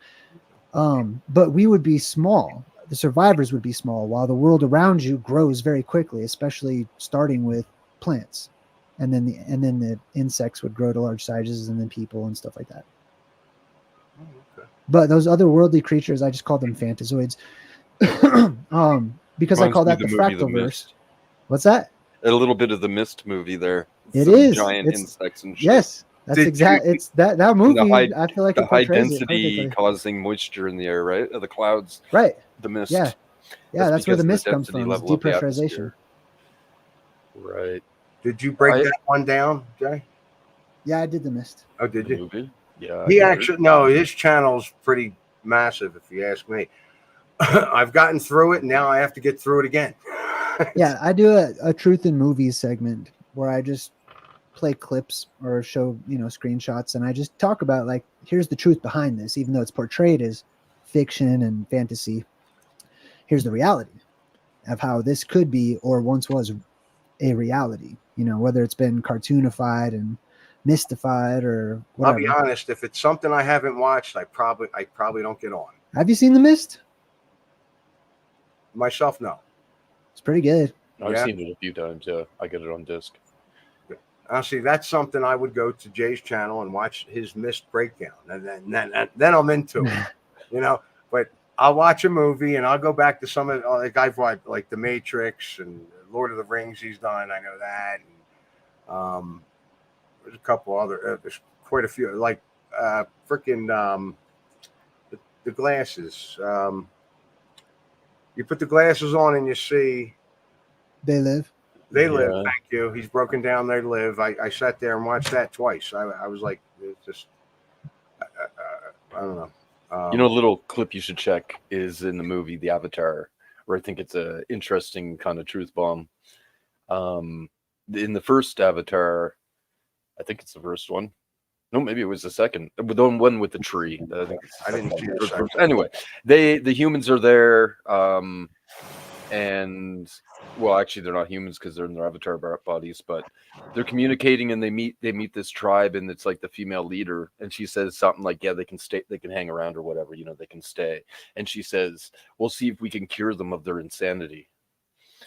She calls the humans insane, and I think that's far more correct than we would ever be willing to consider, because of our perspective on reality is actually we're basically delusionally insane the way we perceive reality from a physical means. How are you supposed to experience it? You're physical. How else are you going to experience it? Plus, they're lying to you. We're embedded in it from birth. So I have a weird memory of when I was, an extreme infant. Who knows? I could have been weeks out of the hospital. And there's two aspects to it. One, I remember everybody always getting excited around me like they do around babies, you know, like woo, and they try to get you going or something. And things would start, the atmosphere, reality would start swirling behind them and shit. Like weird shit from this energy. It was like they were almost manifesting it or causing a change in atmosphere because of their excitement of the baby and making noises and shit. And then if it was strong enough, these weird entities would like show up in these circles of swirling circles, and they would be like playing in it. I mean, like looping around, playing in the energy, like, and it was just these weird entities that kind of reminded me of that Cat in that Hat character, kind of like the cat. I don't know, it was kind of weird. That's really far out there, but yeah, I have some strange memory of that. Also, I have a memory um, of humans, like they would give me a toys or stuff to play with, which I found freaking fascinating because you hit them together and they stop. So the concept of physicality is fairly unique. You know, things stop. You know, they hit and they make a sound when they stop too because they hit each other. It's actually physicality is pretty interesting and fascinating. But at the same time, it seemed to me like I must have been able to perceive or see lots of other stuff, or maybe where I came from, or but I think just around me all the fascinating energy everywhere. And it was like they were ignoring it. And they wanted me to focus on the stuff in front of me, like the things. And I remember almost thinking, like, okay, I guess I'll just play along, right? Like literally, this is my train of thought as an infant. Like, okay, I'll just play along. Yeah, look at this. Like this and that and things like literally it was different when I was like, you know, first born essentially, somewhere near. I know that sounds almost impossible to believe, and I didn't remember this all my life. It's only coming back since the Mandela Effect era. That's how I got introduced to the Mandela Effect. I literally Googled remembering memories because I had things coming back to me from such a young age. It's freaking impossible. I'm like, what the hell is going on? And something to do with the Mandela Effect era, or you know, I think affected our memories, perhaps broke down some barriers in some people's minds, perhaps, or something. I don't know. Or maybe there's been manipulation of memory, and therefore things opened up and not closed the same again. Who knows? I don't. But strange stuff during the Mandela Effect era. I believe it. I think there's a lot of evidence in like historic records and whatnot, even myths and legends, that talk about children, especially those toddlers and below, still having some sort of energetic connection or higher mind than whenever they continue on in the world, and you know they're surrounded by adults and whatnot that try to raise them and things of that nature. Some people, you know, will tie that into reincarnation, and myself, I like to think about the energy factor, and I believe that, or it seems to me so far, that, like I said, like if the world is charging energy or pulling it away, and creatures therefore that resonate with the energy of the world are constantly just losing energy and therefore life, that when a creature is born, that they're born at maximum energy, that they have all of that energy or spirit or chakra or whatever you want to call it, and then over time it's slowly kind of being pulled away or pulled downward or grounded. And so children start losing that. They start losing that connection with the ether or the Akashic records or earth energy or, you know, higher spirit form or whatever, as things are just dying. You know what I mean? As they're getting older and energy is being siphoned off of it. Mm-hmm. And if our world, or suppose that our world was connected to others out there, or to other hubs, or, you know, living places that are out there in whatever form, I would imagine that they were all connected energetically, that there's one source powering all of them, you know, which most people call God. But if there's an energy source that runs throughout all of these different worlds or earths or experience hubs or whatever, then I think it would be possible during certain fluctuations or anomalous times for people to connect with those other worlds and essentially like not have like a physical recorded experience, but pick up on those things that have been recorded in these other experiences or in these other Earths or worlds. I see. Like they resonate with those alternate timelines, or they resonate with those energetic signatures that are similar but slightly different than our own. I'd like to give you my idea of the records thing. What is the Akashic records or whatever they call it? Mm-hmm. I don't think it is the way it's perceived or whatever. So I think it's actually quite simple. And there's a couple things. One is our memories currently, as a current human, your memories. I don't think your memories are stored in your brain. Your memories is literally just out there because it's something that happened, so it exists, which I'll get back to. But it's like people that got heart transplants and different organ transplants. They'll have dreams from the other person's life. And the reason being, it's not that the memory stored within the tissue of this organ. It's that organ or the genetics is literally like a tuning fork or a radio station tuning to the memories that exist out there. And so none of our memories are embedded within us physically. They just exist everywhere, which is what the Akashic records are. It's not a recording. It just is. And it's like a radio. So when you broadcast radio stations, any AM or FM, or you broadcast, you have any electromagnetic wave. We know scientifically it exists forever. It doesn't ever dissipate to nothingness. It can dissipate to the point that we cannot pick up on it and filter out all the noise due to our limitations of technology, but it literally exists forever. They know this. This is like science. Right. So to me, and similar, like a psychic person can pick up a rock or an item from a murder scene and they can get information out of it because it's vibrating. Literally, that information has caused resonance within the matter there, and they can pick up on that information. And so essentially within and around or whatever of Earth, there is all of history, everything ever done. So anything that causes a wave of energy, which is force and motion, it's just movement within the ether. And that movement causes forces, and those forces we call a dielectric charge, we call magnetic currents. It is all just force and motion within the ether. That's it. That's the existence of everything. Every atom is simply just a circular motion of energy caught in around itself, and therefore creating other currents. So if you think of it like fluid dynamics, is a good analogy to perceive it from, because it's a medium, right? Movement within a medium.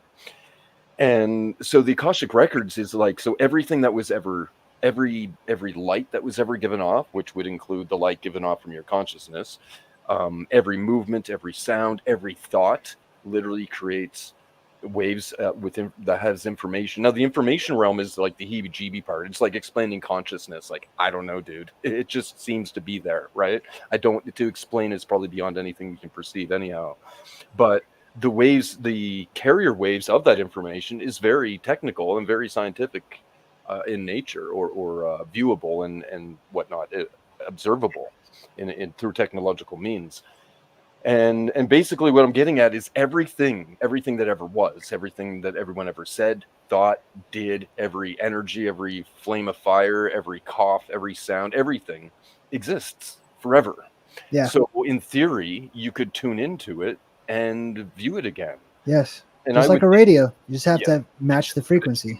You got to tune into the sort of the time and place. Yeah, Right. more or less the time. And a place as well. And the closer you are to the origins of that, the stronger that information is going to be around there, right? I super agree with that. And so that's basically it. There is no Akashic records like there's some place or something. Right, no. a recording. Like that's how I always saw it. There was there is literally the nature of reality is a recording of everything that ever happens, Right. and ever is and ever was. Yeah. And if you It's not a listen to physical some library, weird shit, right? it's possible they may have found ways to not overwrite it, but to write on it. It's not an overwrite, but it's like a cover, and that might be what some of the magic shit is essentially. And they may have technological ways of doing it now. Who knows? But they might be able to essentially rewrite history, almost literally, right? Yeah. In a magical manner, it would seemingly be to us. And Yeah. I think it's pretty crazy, but Have you guys ever read the Emerald Tablets? I've heard about them. I've looked them up. I may have read some of it. I don't. Well, in the story, it's written from the perspective of like the god Thoth or Hermes Trismegistus, basically. And he talks about these halls that are down inside of the earth that contain these records. It's basically, I think he calls it the halls of Amenti. I think that's basically a similar concept. These halls are places, I call them places of power, or it's really accumulation of energy, just like, whirlpools building up within atmosphere or fluids or whatever.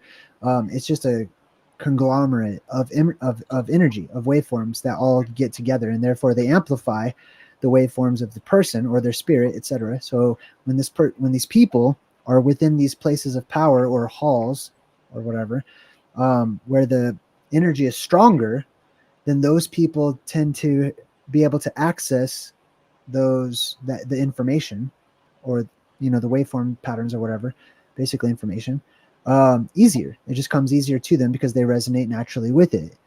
And this is reflected in like the different priests and priestesses and like the Oracle of Delphi, right? Going down into like cave systems. Because I believe that, well, my research has indicated to me so far that a lot of these places of power are places where there are cavernous openings that come from deep within the earth. And so that energy follows those currents or those paths that are just manifest as caverns, where the energy actually flowed out before it was pulled in.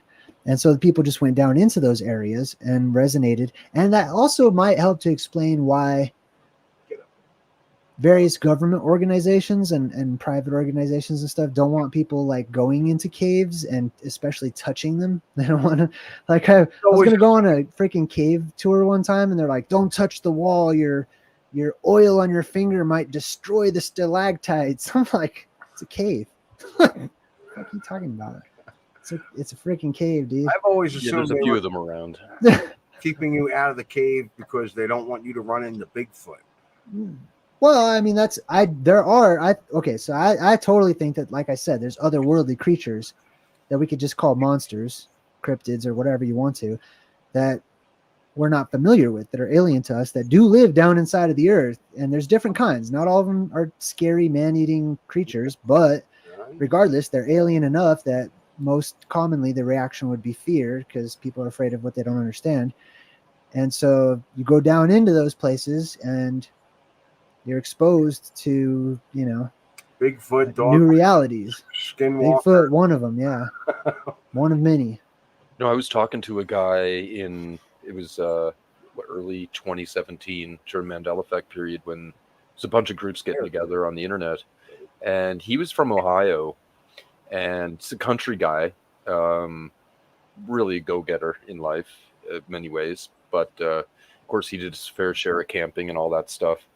And him and a buddy, they set out because there was something about some Bigfoot stuff. So they set out to, find Bigfoot. And these guys don't mess around. When they go look in the woods, they go for like a week, right? Like they don't just walk in the woods. They go on a journey, right? And they did this a few times. And they found some hair before. They set up, little trap things to try to snatch some fur. They said they got some, and it didn't seem to be bear. And naively, they handed it off to the Bigfoot officials, of course, and never seen that again. But the main point being is that there was towards the end of it, they finally did see a Bigfoot, and I think they were in a tree blind. They were up in a tree, perhaps, or at least at a distance a bit. And they said they seen it. It was like dusk, so it was like the light wasn't perfect. You get that dusk time where things you can't quite see perfect. And he said that thing, we seen it. It was walking, and we watched it disappear in front of our eyes, essentially. So he's convinced they're not fully physical beings. They're actually something else, right? Yeah. Well, I would offer this too. Let's suppose, because they say that Bigfoot, many people believe that Bigfoot actually originates from or lives inside of the earth, making its home in little cavernous systems and stuff, right? That's one theory. That's one idea. Let's say that's true. And let's also incorporate what I was saying earlier about those same cavernous systems and places of power amplifying the spirit of the creatures inside of it, therefore their auras and chakras, etc., and also giving them certain abilities, which would come naturally with the amplification of energy, even in their very brain. You know what I mean? Like your more neurons firing off and stuff equals retaining more memories and other things as well, just naturally.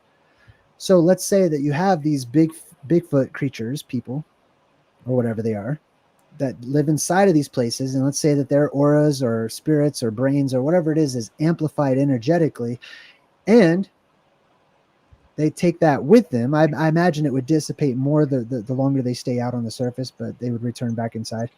Let's say that they were out. I mean, it's not too far of a jump to assume, if that were the case, that they would sense others who are in the area or whatnot. Sure.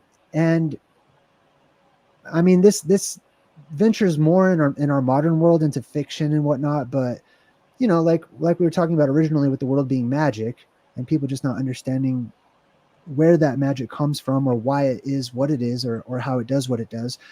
If a person is telepathic and they can read other people's thoughts, right? Going back to like the first language idea, if they're strong enough, what would be to prevent them to reversing that flow and putting thoughts into the minds of others, or disappearing, or, you know, erasing memories or messing with their perception, which gets into like a Star Wars Jedi trick type, you know what I mean? How that could be like a reality. Mm-hmm. I could agree with a lot of that. Also, like perhaps like and I kind of got funny how I got another idea, the energy that comes out of the earth, because usually what goes into the earth is evil primarily, gets sucked down, but not everything is all evil, so there's good there too, and it makes its way back out. And not to like, so that's a little weirdness, but going on with more just generally what you're saying, like if there was places where, let's say, a non-physical being could pick up on some of this energy and give them some moments of higher ability or power, perhaps they can manifest themselves a body, or it essentially just happens almost automatically. And that could explain, like, you know, Bigfoot, no Bigfoot, right? And if they do exist in Earth, essentially, you could call it. I call it in matter. I don't think there's a hollow Earth. It's in matter. Literally, you fall into matter, and in matter, time is slow. It's very slow. And so there was something else you were saying about time within our atmosphere. You mentioned something along that. I have my own views on how time exists as a perspective, and essentially it goes hand in hand with the electromagnetic density. So we exist embodied, but our body exists within the atmosphere, which is very loose atoms, right? So the electromagnetic density is sort of in a medium on the surface. Of course, in the earth, it's very dense, and time would go even slower. Your perspective, and your perspective would be normal if you're there, but everything above would be like moving super fast, right? And if you're one of us and you could see the workings of entities within matter, they'd be pretty much frozen, which I've heard stories about different types of hell, and people that see it's like people are stuck, you know, and they're stuck like in some bad idea that they had that they're still trying to get over because maybe they did something wrong, or, you know, something's bothering them. And they manifest this setup that they almost are stuck in, because time, I would say they're not stuck. Time's just slow. It looks slow compared to us.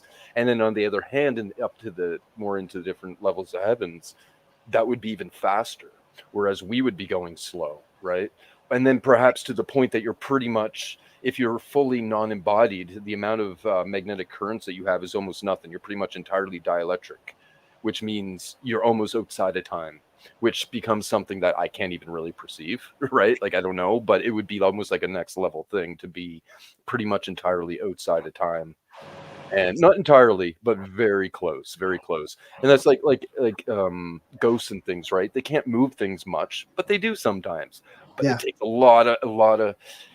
lot of effort for them to create enough magnetic currents to move something. They're purely dielectric. So try to move something, and you think about current, like literally like currents in water, right? If you have two currents in water going different ways, and they're like extreme and they're locked in, you can't push them through each other. It literally creates a barrier. That's what Yep. atoms are doing, right? Yep.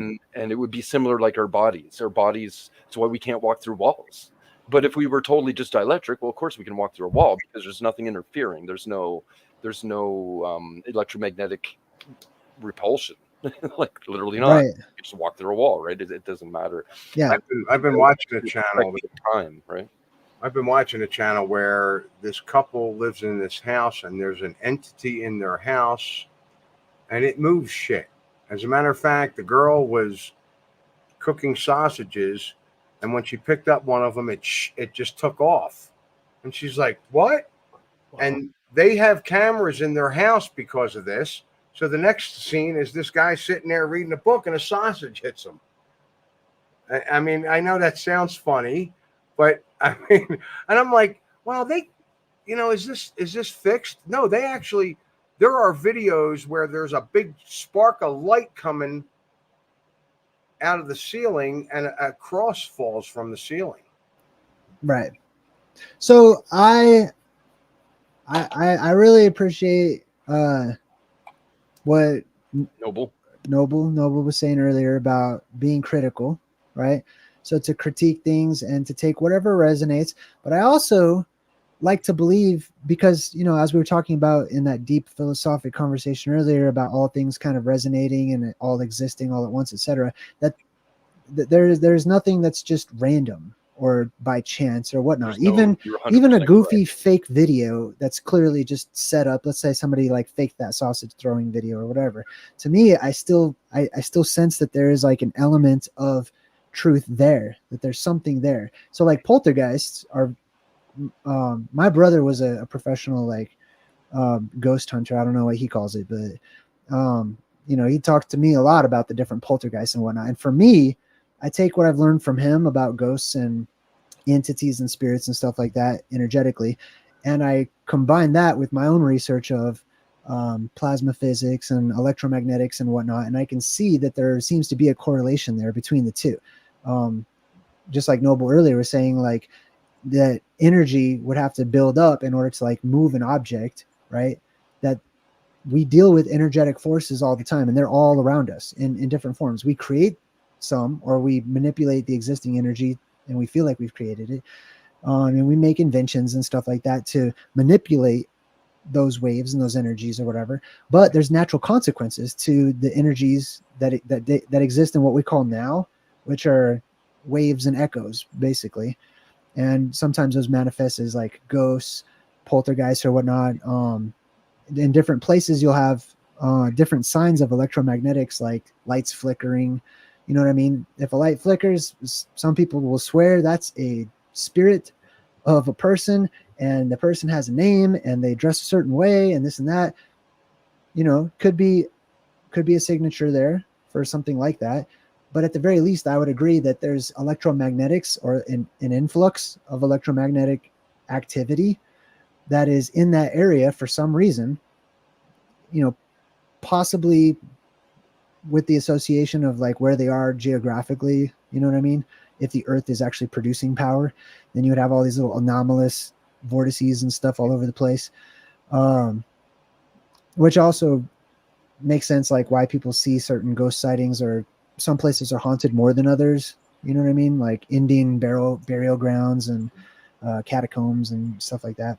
But anyways, like electromagnetism can turn off lights. It can interfere with those wave patterns, and it can cause them to flicker, and it can cause them to turn off or on. People that have a strong energetic signature can walk underneath a lamppost and it'll turn off as they're walking underneath it. Or, because like that's happened to me. I'm just saying, I don't know if it was because of me, but that's happened to me. Yeah, I've heard that happen.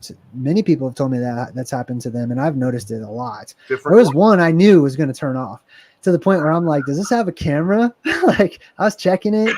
Like, I knew it was going to. I told someone one time, I was like, watch, we're going to walk under this lamp, and it's going to turn off. And shut off. Yeah. Or at least dim or something like that. And then we get that translated over into fiction. Like Jason Voorhees from Friday the 13th. He's coming, because the little lamps will start flickering, or the lights will flicker or whatever. There's always like a certain indication that he's coming or whatnot.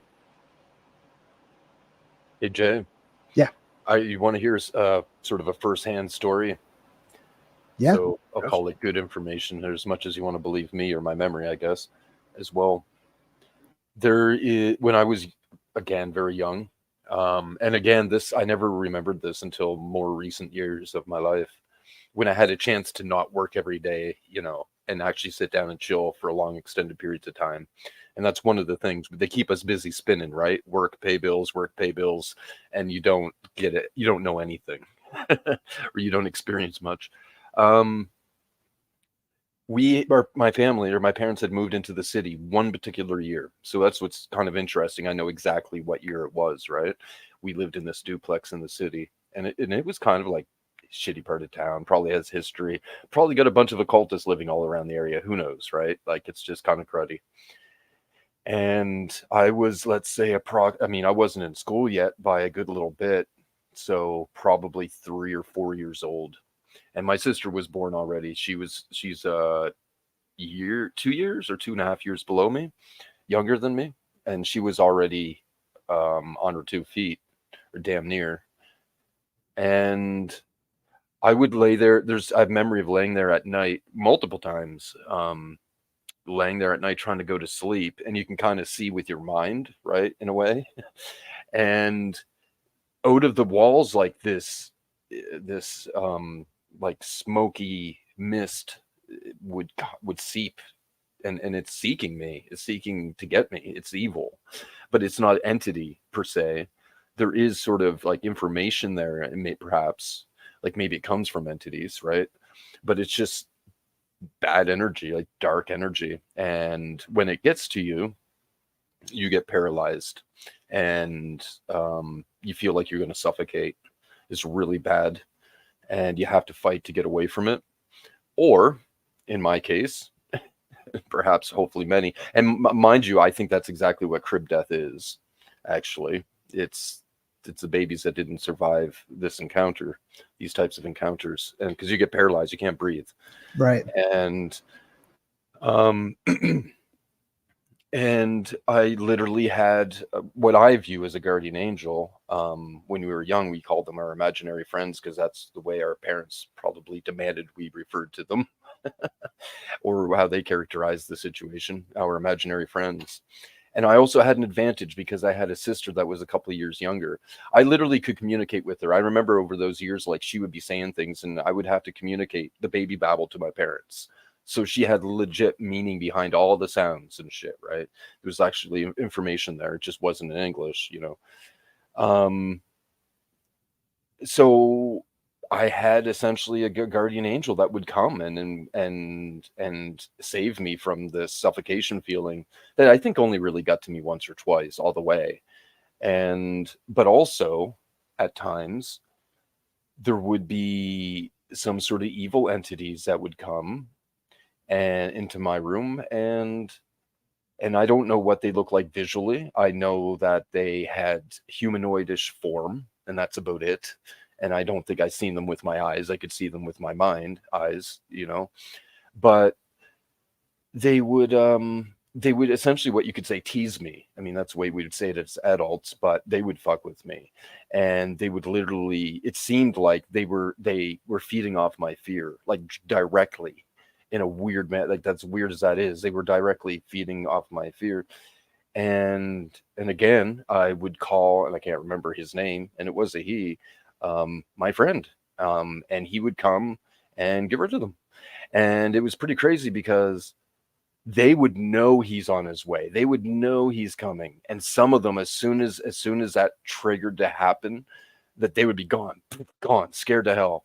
The other ones, and it's like this pack of hyenas, and the lions come and they're going to eat him. If they don't run from this food that the lion's going to get, that lion will eat them too. But they want the food so bad, they'll push it and they'll push it and they'll push it, right? And then finally, when in my case, this guardian angel would show up, he would kick their ass. Like, they'd just give them a whooping. And I don't even know how to explain it other than maybe is there swings, or is there something going on that's movement? I don't know, but there would be in some cases there would be literally an ass whooping, like a not physical obviously, but sort of like a movement battle. But it's a one-sided battle, I assure you. Like they're nothing compared to him. They're ants. They're nothing. Right. And they would just do away with them. And then he taught me, like, and not just taught me, like trained me. Like I think it was kind of part of his purpose was to teach me, like, you don't need to be afraid of them, and to get rid of them, you just ignore them, then they'll go away. Yeah. And, oh my God, that's totally right. And the reason is that you're not producing fear, so they're powerless, right? Right. And bare bones down, overall, they're powerless against you anyway, unless you subdue yourself out of fear and whatnot, right? Yep. So I was taught that, and then I'll continue this story a little bit because it's very interesting, I think, and goes beyond the point I was making. But I remember in the same house, duplex at one time, my friend, I mean, this is like my friend of all friends. This is like I trust more than my parents because he saved me from everything. Like he was clearly, there's no way this thing was like an evil entity pretending to be good. It just isn't even possible, right? It was obviously a good entity, and a guardian angel, presumably. And he said one day, like, I have to go now. I'm like, well, what do you mean? I'm like, well, I have to go now. I can't be here to help you anymore all the time. Like, you're gonna be on your own now. And like, that was really upsetting. But he went, and then whether it be the next night or the night after, whatever, I'd call him. It's weird because I could use the word calling and say, there's another term that's usually occult shit. But literally I call his name in my head, and it didn't work. And then I got more demanding about it, or more persistent, and eventually he did come back, and he was a little annoyed. He's like, I'm not, I can't, I have to go, you can't be calling me. I'm like, okay. How old were you when that happened? Before primary, so I would have been about approximately 4 years old. You're getting to the age where it's time to stop, and you got to get involved in physical reality. Well, it's strange how there's some memory block that happened shortly after. That's very strange as well. Oh, and the other thing, actually, I'll tell you how I ended up remembering all of this, and I want to get back to also the other end of that bit. I ended up remembering this because I remembered one thing being in that house, and my little sister trying to tell my parents about her imaginary friend, and me getting mad at her and annoyed, even though I had no reason to think that her imaginary friend was real at this point. I had no reason to understand why I would be annoyed, and that's what led me to the memories. I'm like, why was I so annoyed that she's trying to tell them about her? The reason is we're not supposed to tell, and I knew that at that age. We're not supposed to talk about it. We're not supposed to tell. And that's a strange thing in itself, right? Like, okay. And that led me to all the other memories. The other one being is after he left, he had to go, and I was to be on my own. I knew my sister still was in communication or something, and then I asked her one day, it was like daytime or evening, and not like out in the hallway or the kitchen, and I'm like, how come? And I was like, why isn't your friend left? Why is your friend still here? She goes, I don't know, I'll ask. She walks into the room like as if she walked into a bedroom and did a 180 and walked out. Like, it was super fast, right? I'm like, that was fast. Like, it takes me forever. Oh, the word conjure. That was the word I was looking for a moment ago. It's almost as if she could conjure up her friend in a blink, right? No, it used to take me a lot of effort to go calling before it'd come. Unless things were bad, and sometimes it came on its own anyway. But and she walks in, basically did a 180, presumably, walked right out, and she goes, he said it's different for me. I'm like, what? That didn't seem very fair to me, and I wasn't too happy about it. He said it was different for me. Are you talking with her now? I asked her about that recently, back 20, 17. Okay, and she remembers some things. Maybe not that exactly, but I don't know what all she remembers. Not that. There's other things. Actually, she introduced me to freaking fairies of all effing things in the world, and it wasn't at that apartment. It was back in the country at the house that we actually moved back to. I think my parents were just renting it out for a while, but we had to leave the property we had to walk off the property and get to the nice green little area by the road in order for anything to be there. This, you want to hear this story too? This is an interesting story, actually. And I don't in the least like, I have no reason to think it, because I didn't believe it. I wouldn't believe such a thing prior. You would have told anyone else like, yeah, whatever, it's nonsense, right? Because I grew up thinking like maybe there's angels, but I would never think that they had wings. Like that's just illogical. Why would an angel have wings? They're not physical. Well, it turns out that the energy realm actually has a level of literal interaction, just like physicality does, because there's some magnetic currents there, primarily dielectric, but some magnetics. So they could literally fly, use it to push through the atmosphere or through other energies, and it's really strange. But anyway, yeah, like again, and I don't know if this would have been the year like prior to us moving to the city or the year after. I really don't know. She was walking, I don't know, approximately around the same age or so. And she had something she wanted to show me, or some friends or something. So she took me up the driveway and just to the little bit of nice grass in the ditch, a nice smooth ditch by the road. And she starts dancing around. I'll use the word frolic. She started frolicking around, like dancing. She says, come on, play, do what I'm doing, right? And it's like an energy she's building, right? I'm presuming now. And so I sort of throw my hands in the air a little and dance a little, like, yeah, okay. These footage of that? I want to see that.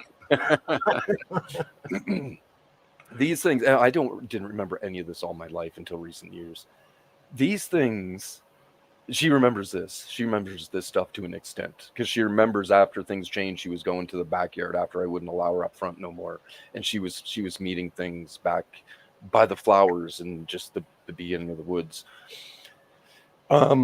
These, what I could only term as freaking fairies, showed up, and they were approximately our size of a 4 or 5 year old. They hovered off the ground a little, and they obviously had wings.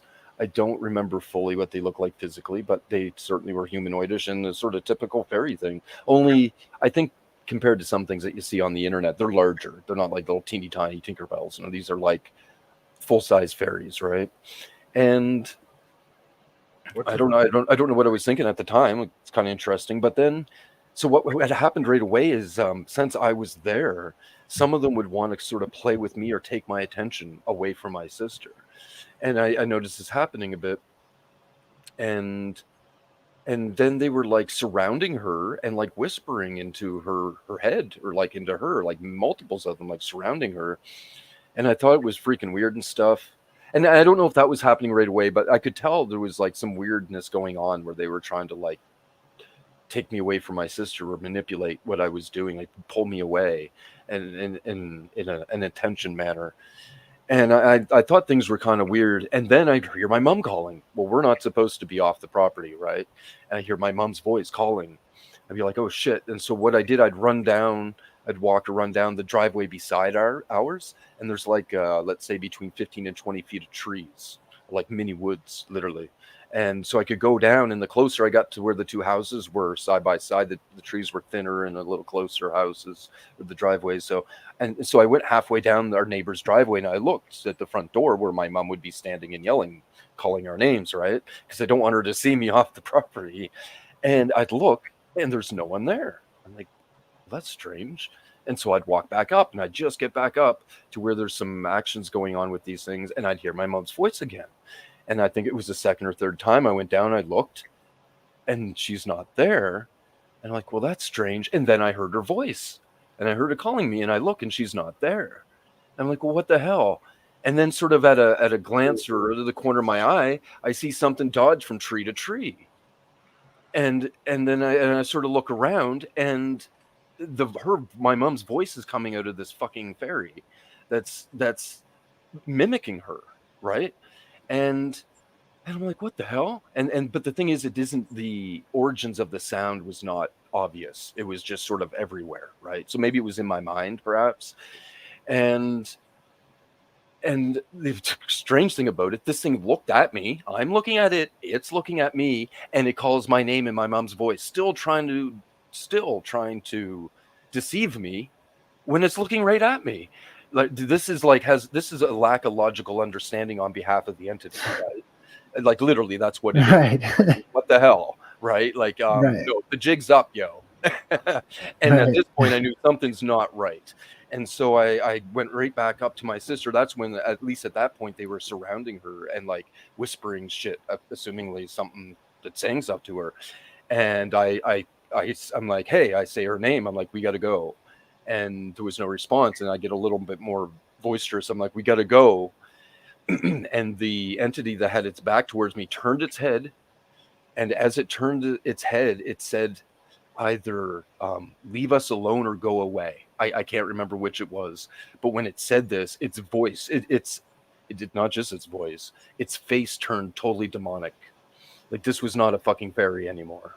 Right. And like it morphed right at me. Like, Yeah. leave us alone or go away. And that's when I was like, oh shit, like something's really not good here, right? So Right. at that point, I literally just walked through them, grabbed my sister's hand, and walked back home. Like I wasn't really scared of them at all. Interestingly, like maybe from the teachings of my my previous friend, perhaps I knew they were harmed. You know, they were powerless against me. So I had no fear of them, like directly, like concerned fear, but not actual fear of them. And then at that time, clearly, I had no fear in just walking straight through them and taking charge of the situation at like the age of 4, right? And taking her hand and taking her home. Right. Strange but true, man. I don't know what to tell you, but I was always taught, and I would never think that any of this shit was legit. When you talk about that fairy speaking to you in your mother's voice, that reminds me of what they call skinwalkers. Mm-hmm. I don't know. And I'm thinking, well, I've never seen one, so that maybe they were fairies. But why would they be trying to lure you in? They're just trying to lure you in. No, they were trying to lure me away from my sister so they could manipulate my sister. That's what they were doing. Yeah. And to what means and to what ends, I don't know. And to this day, it's still maybe the consequences still may be being played out, right? Unfortunately. Well, I can give you my off the dome thoughts on the subject. Off the dome, is that you mean your head or the earth? My head. Off the dome. So, starting with like, well, first I would say this: after listening to both of those stories, the one about the trickster fairies, and then the other one about the dark energy as a child, I've heard both of those stories before, like many times, and yeah, it's come up in historic accounts, my research, and then just talking with other people too. Similar, very extremely similar. I even have like a similar story of, you know, especially with that dark energy one.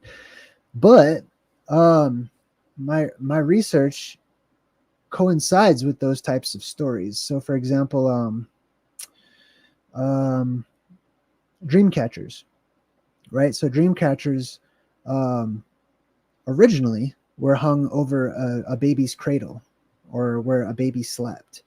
And remember how earlier I was talking about how, like, I have a theory that when people are born, they're born with maximum energy and therefore they're more connected, etc. So children, babies would, you know, fall in line, and there are invisible energies, positive and negative, in the world and on the world. And they have natural attractions to certain areas, or they feed off of other energetic sources. And if the world's energy is dwindling or being siphoned down into the earth or hell or the underworld or whatever,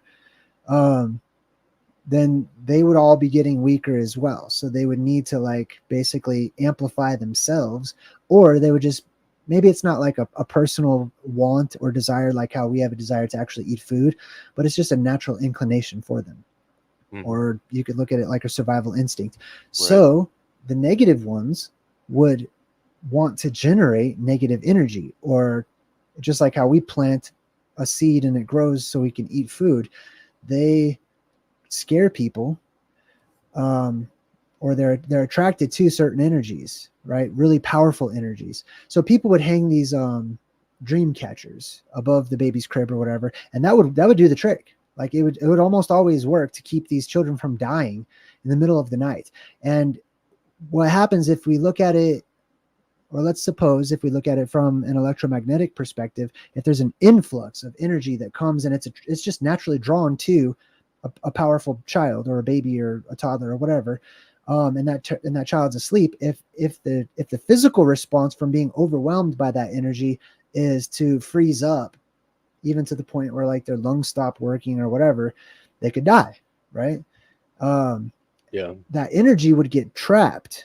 The concept is that the dream catcher acts like a little grid, and it circulates and it gets trapped within the dream catcher, which I believe originally was probably dipped in salt water or something to make it more what's the word,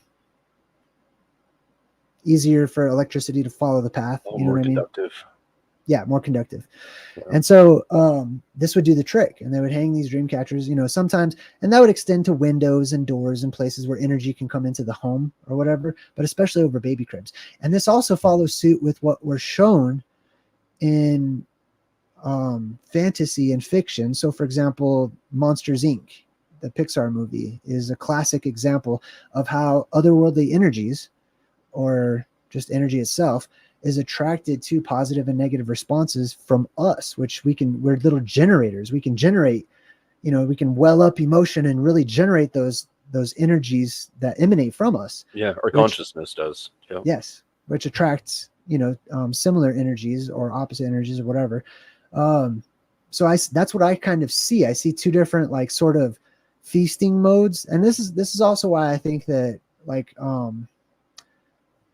it's kind of off topic, but it's also related. Like in the movie Ghostbusters, they have Slimer, which is one of those key ghost characters that they show a lot, and he's always eating food or whatever, and that goes back to a realistic tradition of people leaving out offerings for spirits or whatever. And the reality is the food was actually degrading, and so gases were coming up off of the food as it gets old or whatever, and then the energy is attracted to those gases, and it strengthens itself by going towards those gases and building itself up or whatever. And or it's either way, it's drawn to rotting food, right? Right, the rot, the death. Yeah. And so people will see more ghost sightings at like landfills or cemeteries or whatever, because the gases are being put off. But in the opposite way, just like how negative forces can also, you know, scare something. The more afraid somebody is, the more of that negative energy that they're producing, let's just say it's negative, then the more that entity will get a rise out of it and get excited about it and become stronger or appear to become stronger. Which is why you would do the opposite of it in order to neutralize it. Essentially, it's really simple, positive and negatives. And that's portrayed to us in Stephen King's It, where Pennywise is easily defeated by these children by them laughing at him and, you know, casting a ridiculous spell, if it was Harry Potter, and just controlling their emotions, controlling their emotional states, you know what I mean, which produce energy for these entities to feed off of. But the good ones also, or the positively charged ones also, like those little trickster ones. I'm sure your sister was just growing with that type of frequency or that vibration on the positive spectrum. Just like in Monsters Inc., they learned that they don't have to just collect the energy that's produced from fear and children screaming in the middle of the night, but they can make the children laugh, and the laughter made lots of energy for these monsters to collect in the movie. The excitement energy. Yeah. And so it seems reasonable that, you know, that sounds like a feast to me. That sounds like an energetic, you know, there's somebody here, there's a host that's producing all of this great energy, all this massive amounts of energy. She's dancing around and really, you know, welling it up around us. And they were attracted to that or whatever. And you're maybe not producing that much or taking away from the energy, or there's some caution or suspicion there or whatever that, you know, just threw a little wrench into that tea party. But just because they were good, that doesn't necessarily mean because it looked at you with some distorted face, which is what I'm sure our energies do that too. Like I consider myself to be a kind person, but you know, some things can set me off. And I'm sure that when I'm like, hey, and I lose my mind for a quick second, my energy also, if someone looked at me spiritually, would look contorted. You know, it doesn't mean I'm in general an evil being or whatever, but those energies probably were just, that one in particular was frustrated. And that's another thing that they can do, is probably why you heard it coming from everywhere. Like you said, is what it's telepathic in nature. You know what I mean? And it tapped into something that would take you away, which is your mother's voice, which I've experienced, and I've heard other people experience that too. And oftentimes those types of spirits are actually found around either cavernous systems or water streams and currents, like rivers or creeks, or What systems? they're just by water. They're usually found along. I mean, if you look at like banshees, river spirits and stuff, sprites, fairies, a lot of times they dance around on the riverbanks or streams or the banks of because that's where energy is already flowing. You know what I mean? Moving water actually creates a lot of energy because the atoms are moving alongside of each other. They interact. The electromagnetic fields interact. There's a lot of energy created from moving water. Yeah. Yep. And that's also reciprocated. That concept is in the movie The Hunger Games too, where they have those mockingjays that and there's other types of spirits. There's I forgot what the names of those types of spirits are. They go by different names, but there are these energetic spirits or whatever that talk, but oftentimes they talk in a recognizable voice when it's not audible to the ears. When it is audible to the ears, they reflect back what they have heard because their energy, and they just resonate with whatever goes through them or passes through them, which is, auditory, like percussion in the air or whatever. And they can store that, and then they can just replicate it just like how we can with our vocal cords. And they call these like crying spirits, laughing spirits, You're not going trickster spirits. Name that I know, because nobody, like, anytime I bring that thing up, and I've said it twice already at least, and I don't even want to say it again. I'm like, I feel like it's a bad word. You don't talk about skinwalkers. You're not supposed to. It's the same thing. It's every time I see one of these videos on that, they're doing the voice thing. So it could be the same thing, or that could be made up bullshit. I mean, I don't know. Right. But nobody wants to respond to me. Not just you two. I mean, other channels and other people that I've talked to, and that I've had a guy. Look, I'm friends with a half giant. Not even kidding. He's giving me information on Bigfoot, stuff that he told me not to talk about. Like, what's the big deal? Who cares? Nobody believes it anyway. And Yes. And so I know what's out here. I don't know. I don't know shit. I have an idea. I have a thought. I have a good idea. So okay. So we just won't talk about them. But as far as spirits go, they're in this building that I live in. I've 2 weeks ago, I was coming out of the liquor room, and I heard a human sounding, but it was harsher. I turned and looked to my left. Nothing's there. I turn around and I see a shadow go by, come out the liquor room and go right into the wall. And I turned back around and I heard him again. And I went, okay, I'm not normally down there at that time of night. So I said, you know what? I'll do this in the morning. And I left. I was like, yeah, it's good enough. I have my experiences in this place. There is, walked into a bathroom because I heard the water running. As soon as I crossed the threshold, the sound went away, and the sink was bone dry. And I'm like, yeah, okay, no big deal. I've had experiences with the stars and the sky and whatnot.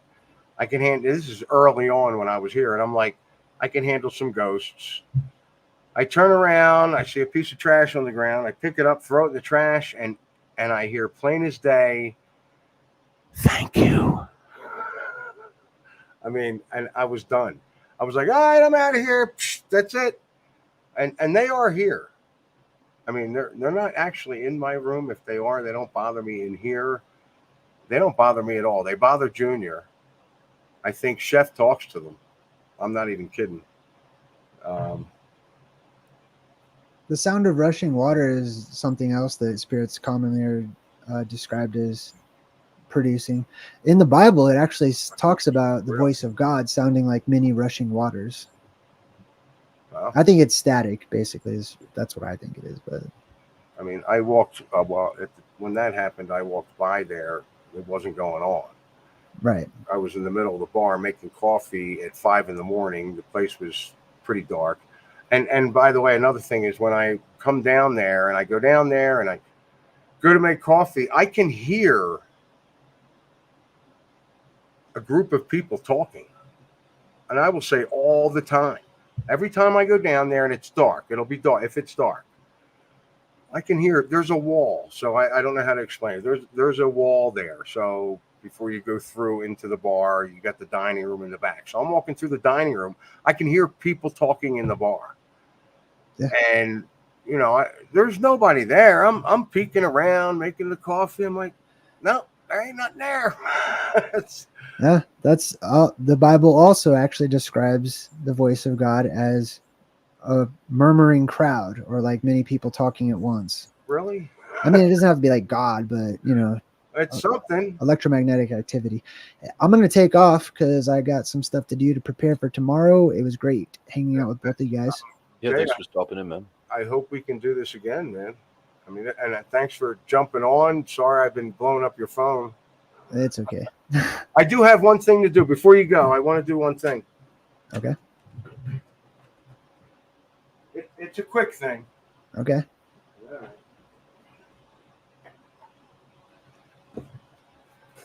Okay, this is JayDreamer's book. That's not my book. What are you talking about? That was Martin Leakey's. I was kidding. That was a joke. That was. I got 4 or 5 people's books over here. This is JayDreamer's book. That's not my book. Oh, fuck me.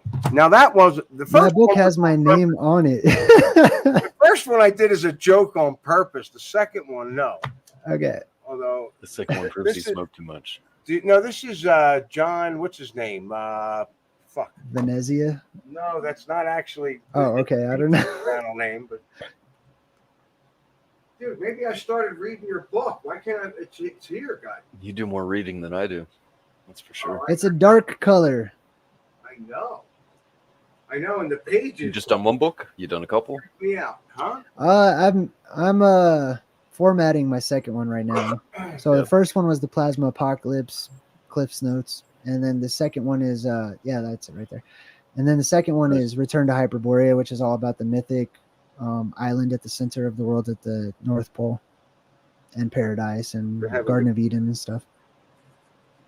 And then we got, of course,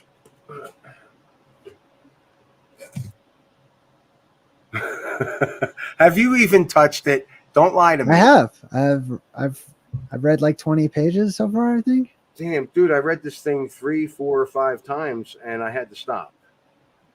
Dang, that's I got to the point where I am actually reading, and I don't know if you know this or not, every other letter down the page,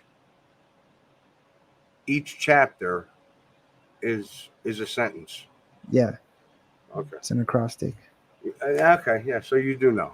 Yeah, I it says that in the book. Yeah, I know, and I flew right over that until the 5th time I read it. Okay. Oh, what's this? And I actually started documenting it, and I thought, oh, maybe somebody's had to already put this up on YouTube somewhere. So I went and looked, and no, it's not there. Yeah, it's extremely compelling. I love. I put that in like a first generation conspiracy drawer. Like nobody cares about this anymore, honestly. Well, that's because it's for the older people, because that's the Beatles. And that's a long time ago. Like Thank you for that. I'm just saying that's the time frame. That's what resonates with it more. Well, and it actually does set it up in the beginning. It shows you how we were controlled. It shows you how they took over our minds. Right.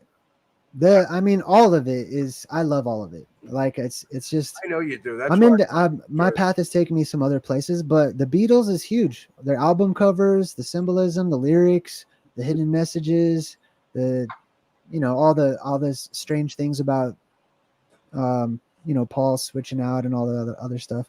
It was Paul, right? Which is pretty dark, considering even Billy, the guy who is Paul now, Yeah. suggests.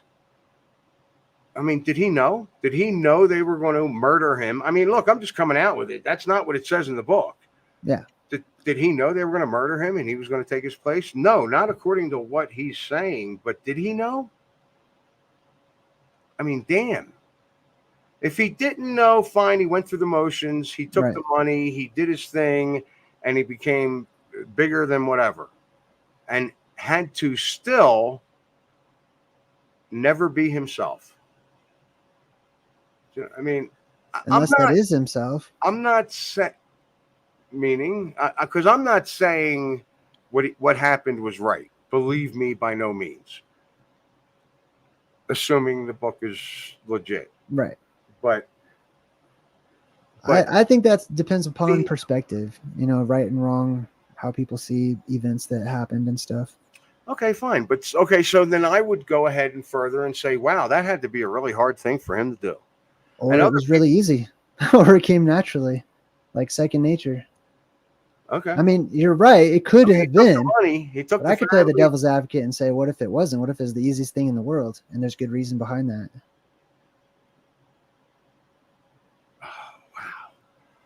Yeah, I think for sure. You know, it's very possible. So where can people find your book? Right now on Amazon. Once I'm done with this second book, I'm actually gonna probably take it off Amazon and just sell it myself so I can keep all my profits or whatever. But right now it's on Amazon, and it's Ancient Oblivion: The Plasma Apocalypse. And your second book is about what? That one's called Return to Hyperborea. It's still in the Ancient Oblivion series. That one focuses primarily on like a terrestrial paradise, or you know, what would be called a terrestrial paradise. And it really gets more into my theory on the plasma volcanoes or cavernous systems that emit terrestrial energy and stuff.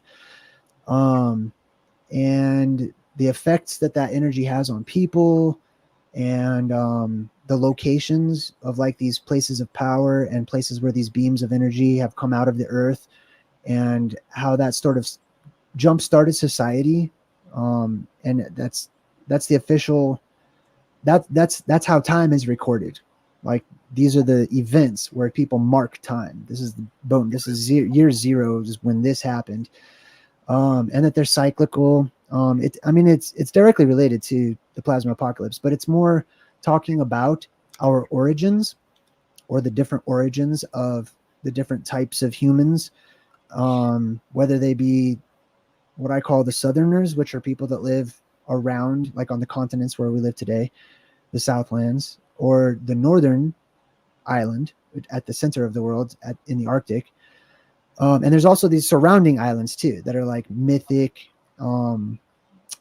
Phantom Islands, I think is probably the most popular name for those, if you try to look any of them up.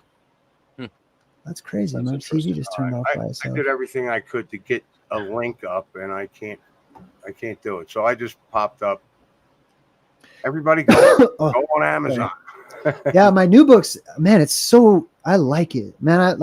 I feel the same way about my new book as I did about my old book. You want to work, TV? Anyways, I'm like a kid, you know. It's almost like I didn't even write it, and I'm just like, wow, that's exciting, you know, like some stuff that I just wrote, but I'm in like third person mode. I'm like, wow, that was deep. I like that. I don't know. I get really excited about it.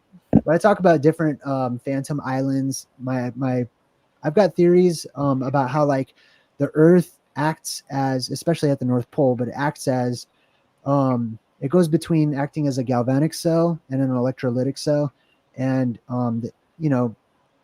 the polarity reversals that the Earth goes through directly affects these places of power and these mysterious islands and the life forms that grow in these places and around them in proximity to them. And sort of an origin story, like an alternative origin story of where different tribes of people, humans, have come from. I talk about the Southlanders and their origins. I talk about those who came from the Northern Islands because they were essentially forced out of those areas during these cataclysms. the inner earth, I touch on the inner earth people that come up out of the earth, and those that come down or float down from above.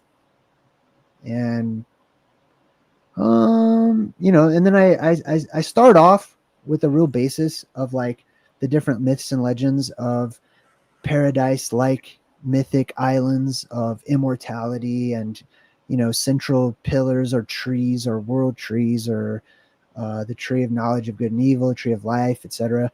And like all these archetypal stories, and using comparative mythology to see what they all have in common, right?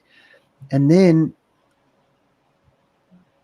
factoring in parts of our actual history that people do accept, right? So for example, like the Tartarian Empire, as they're known or called, the 12 tribes of Israel, or the 10 lost tribes specifically.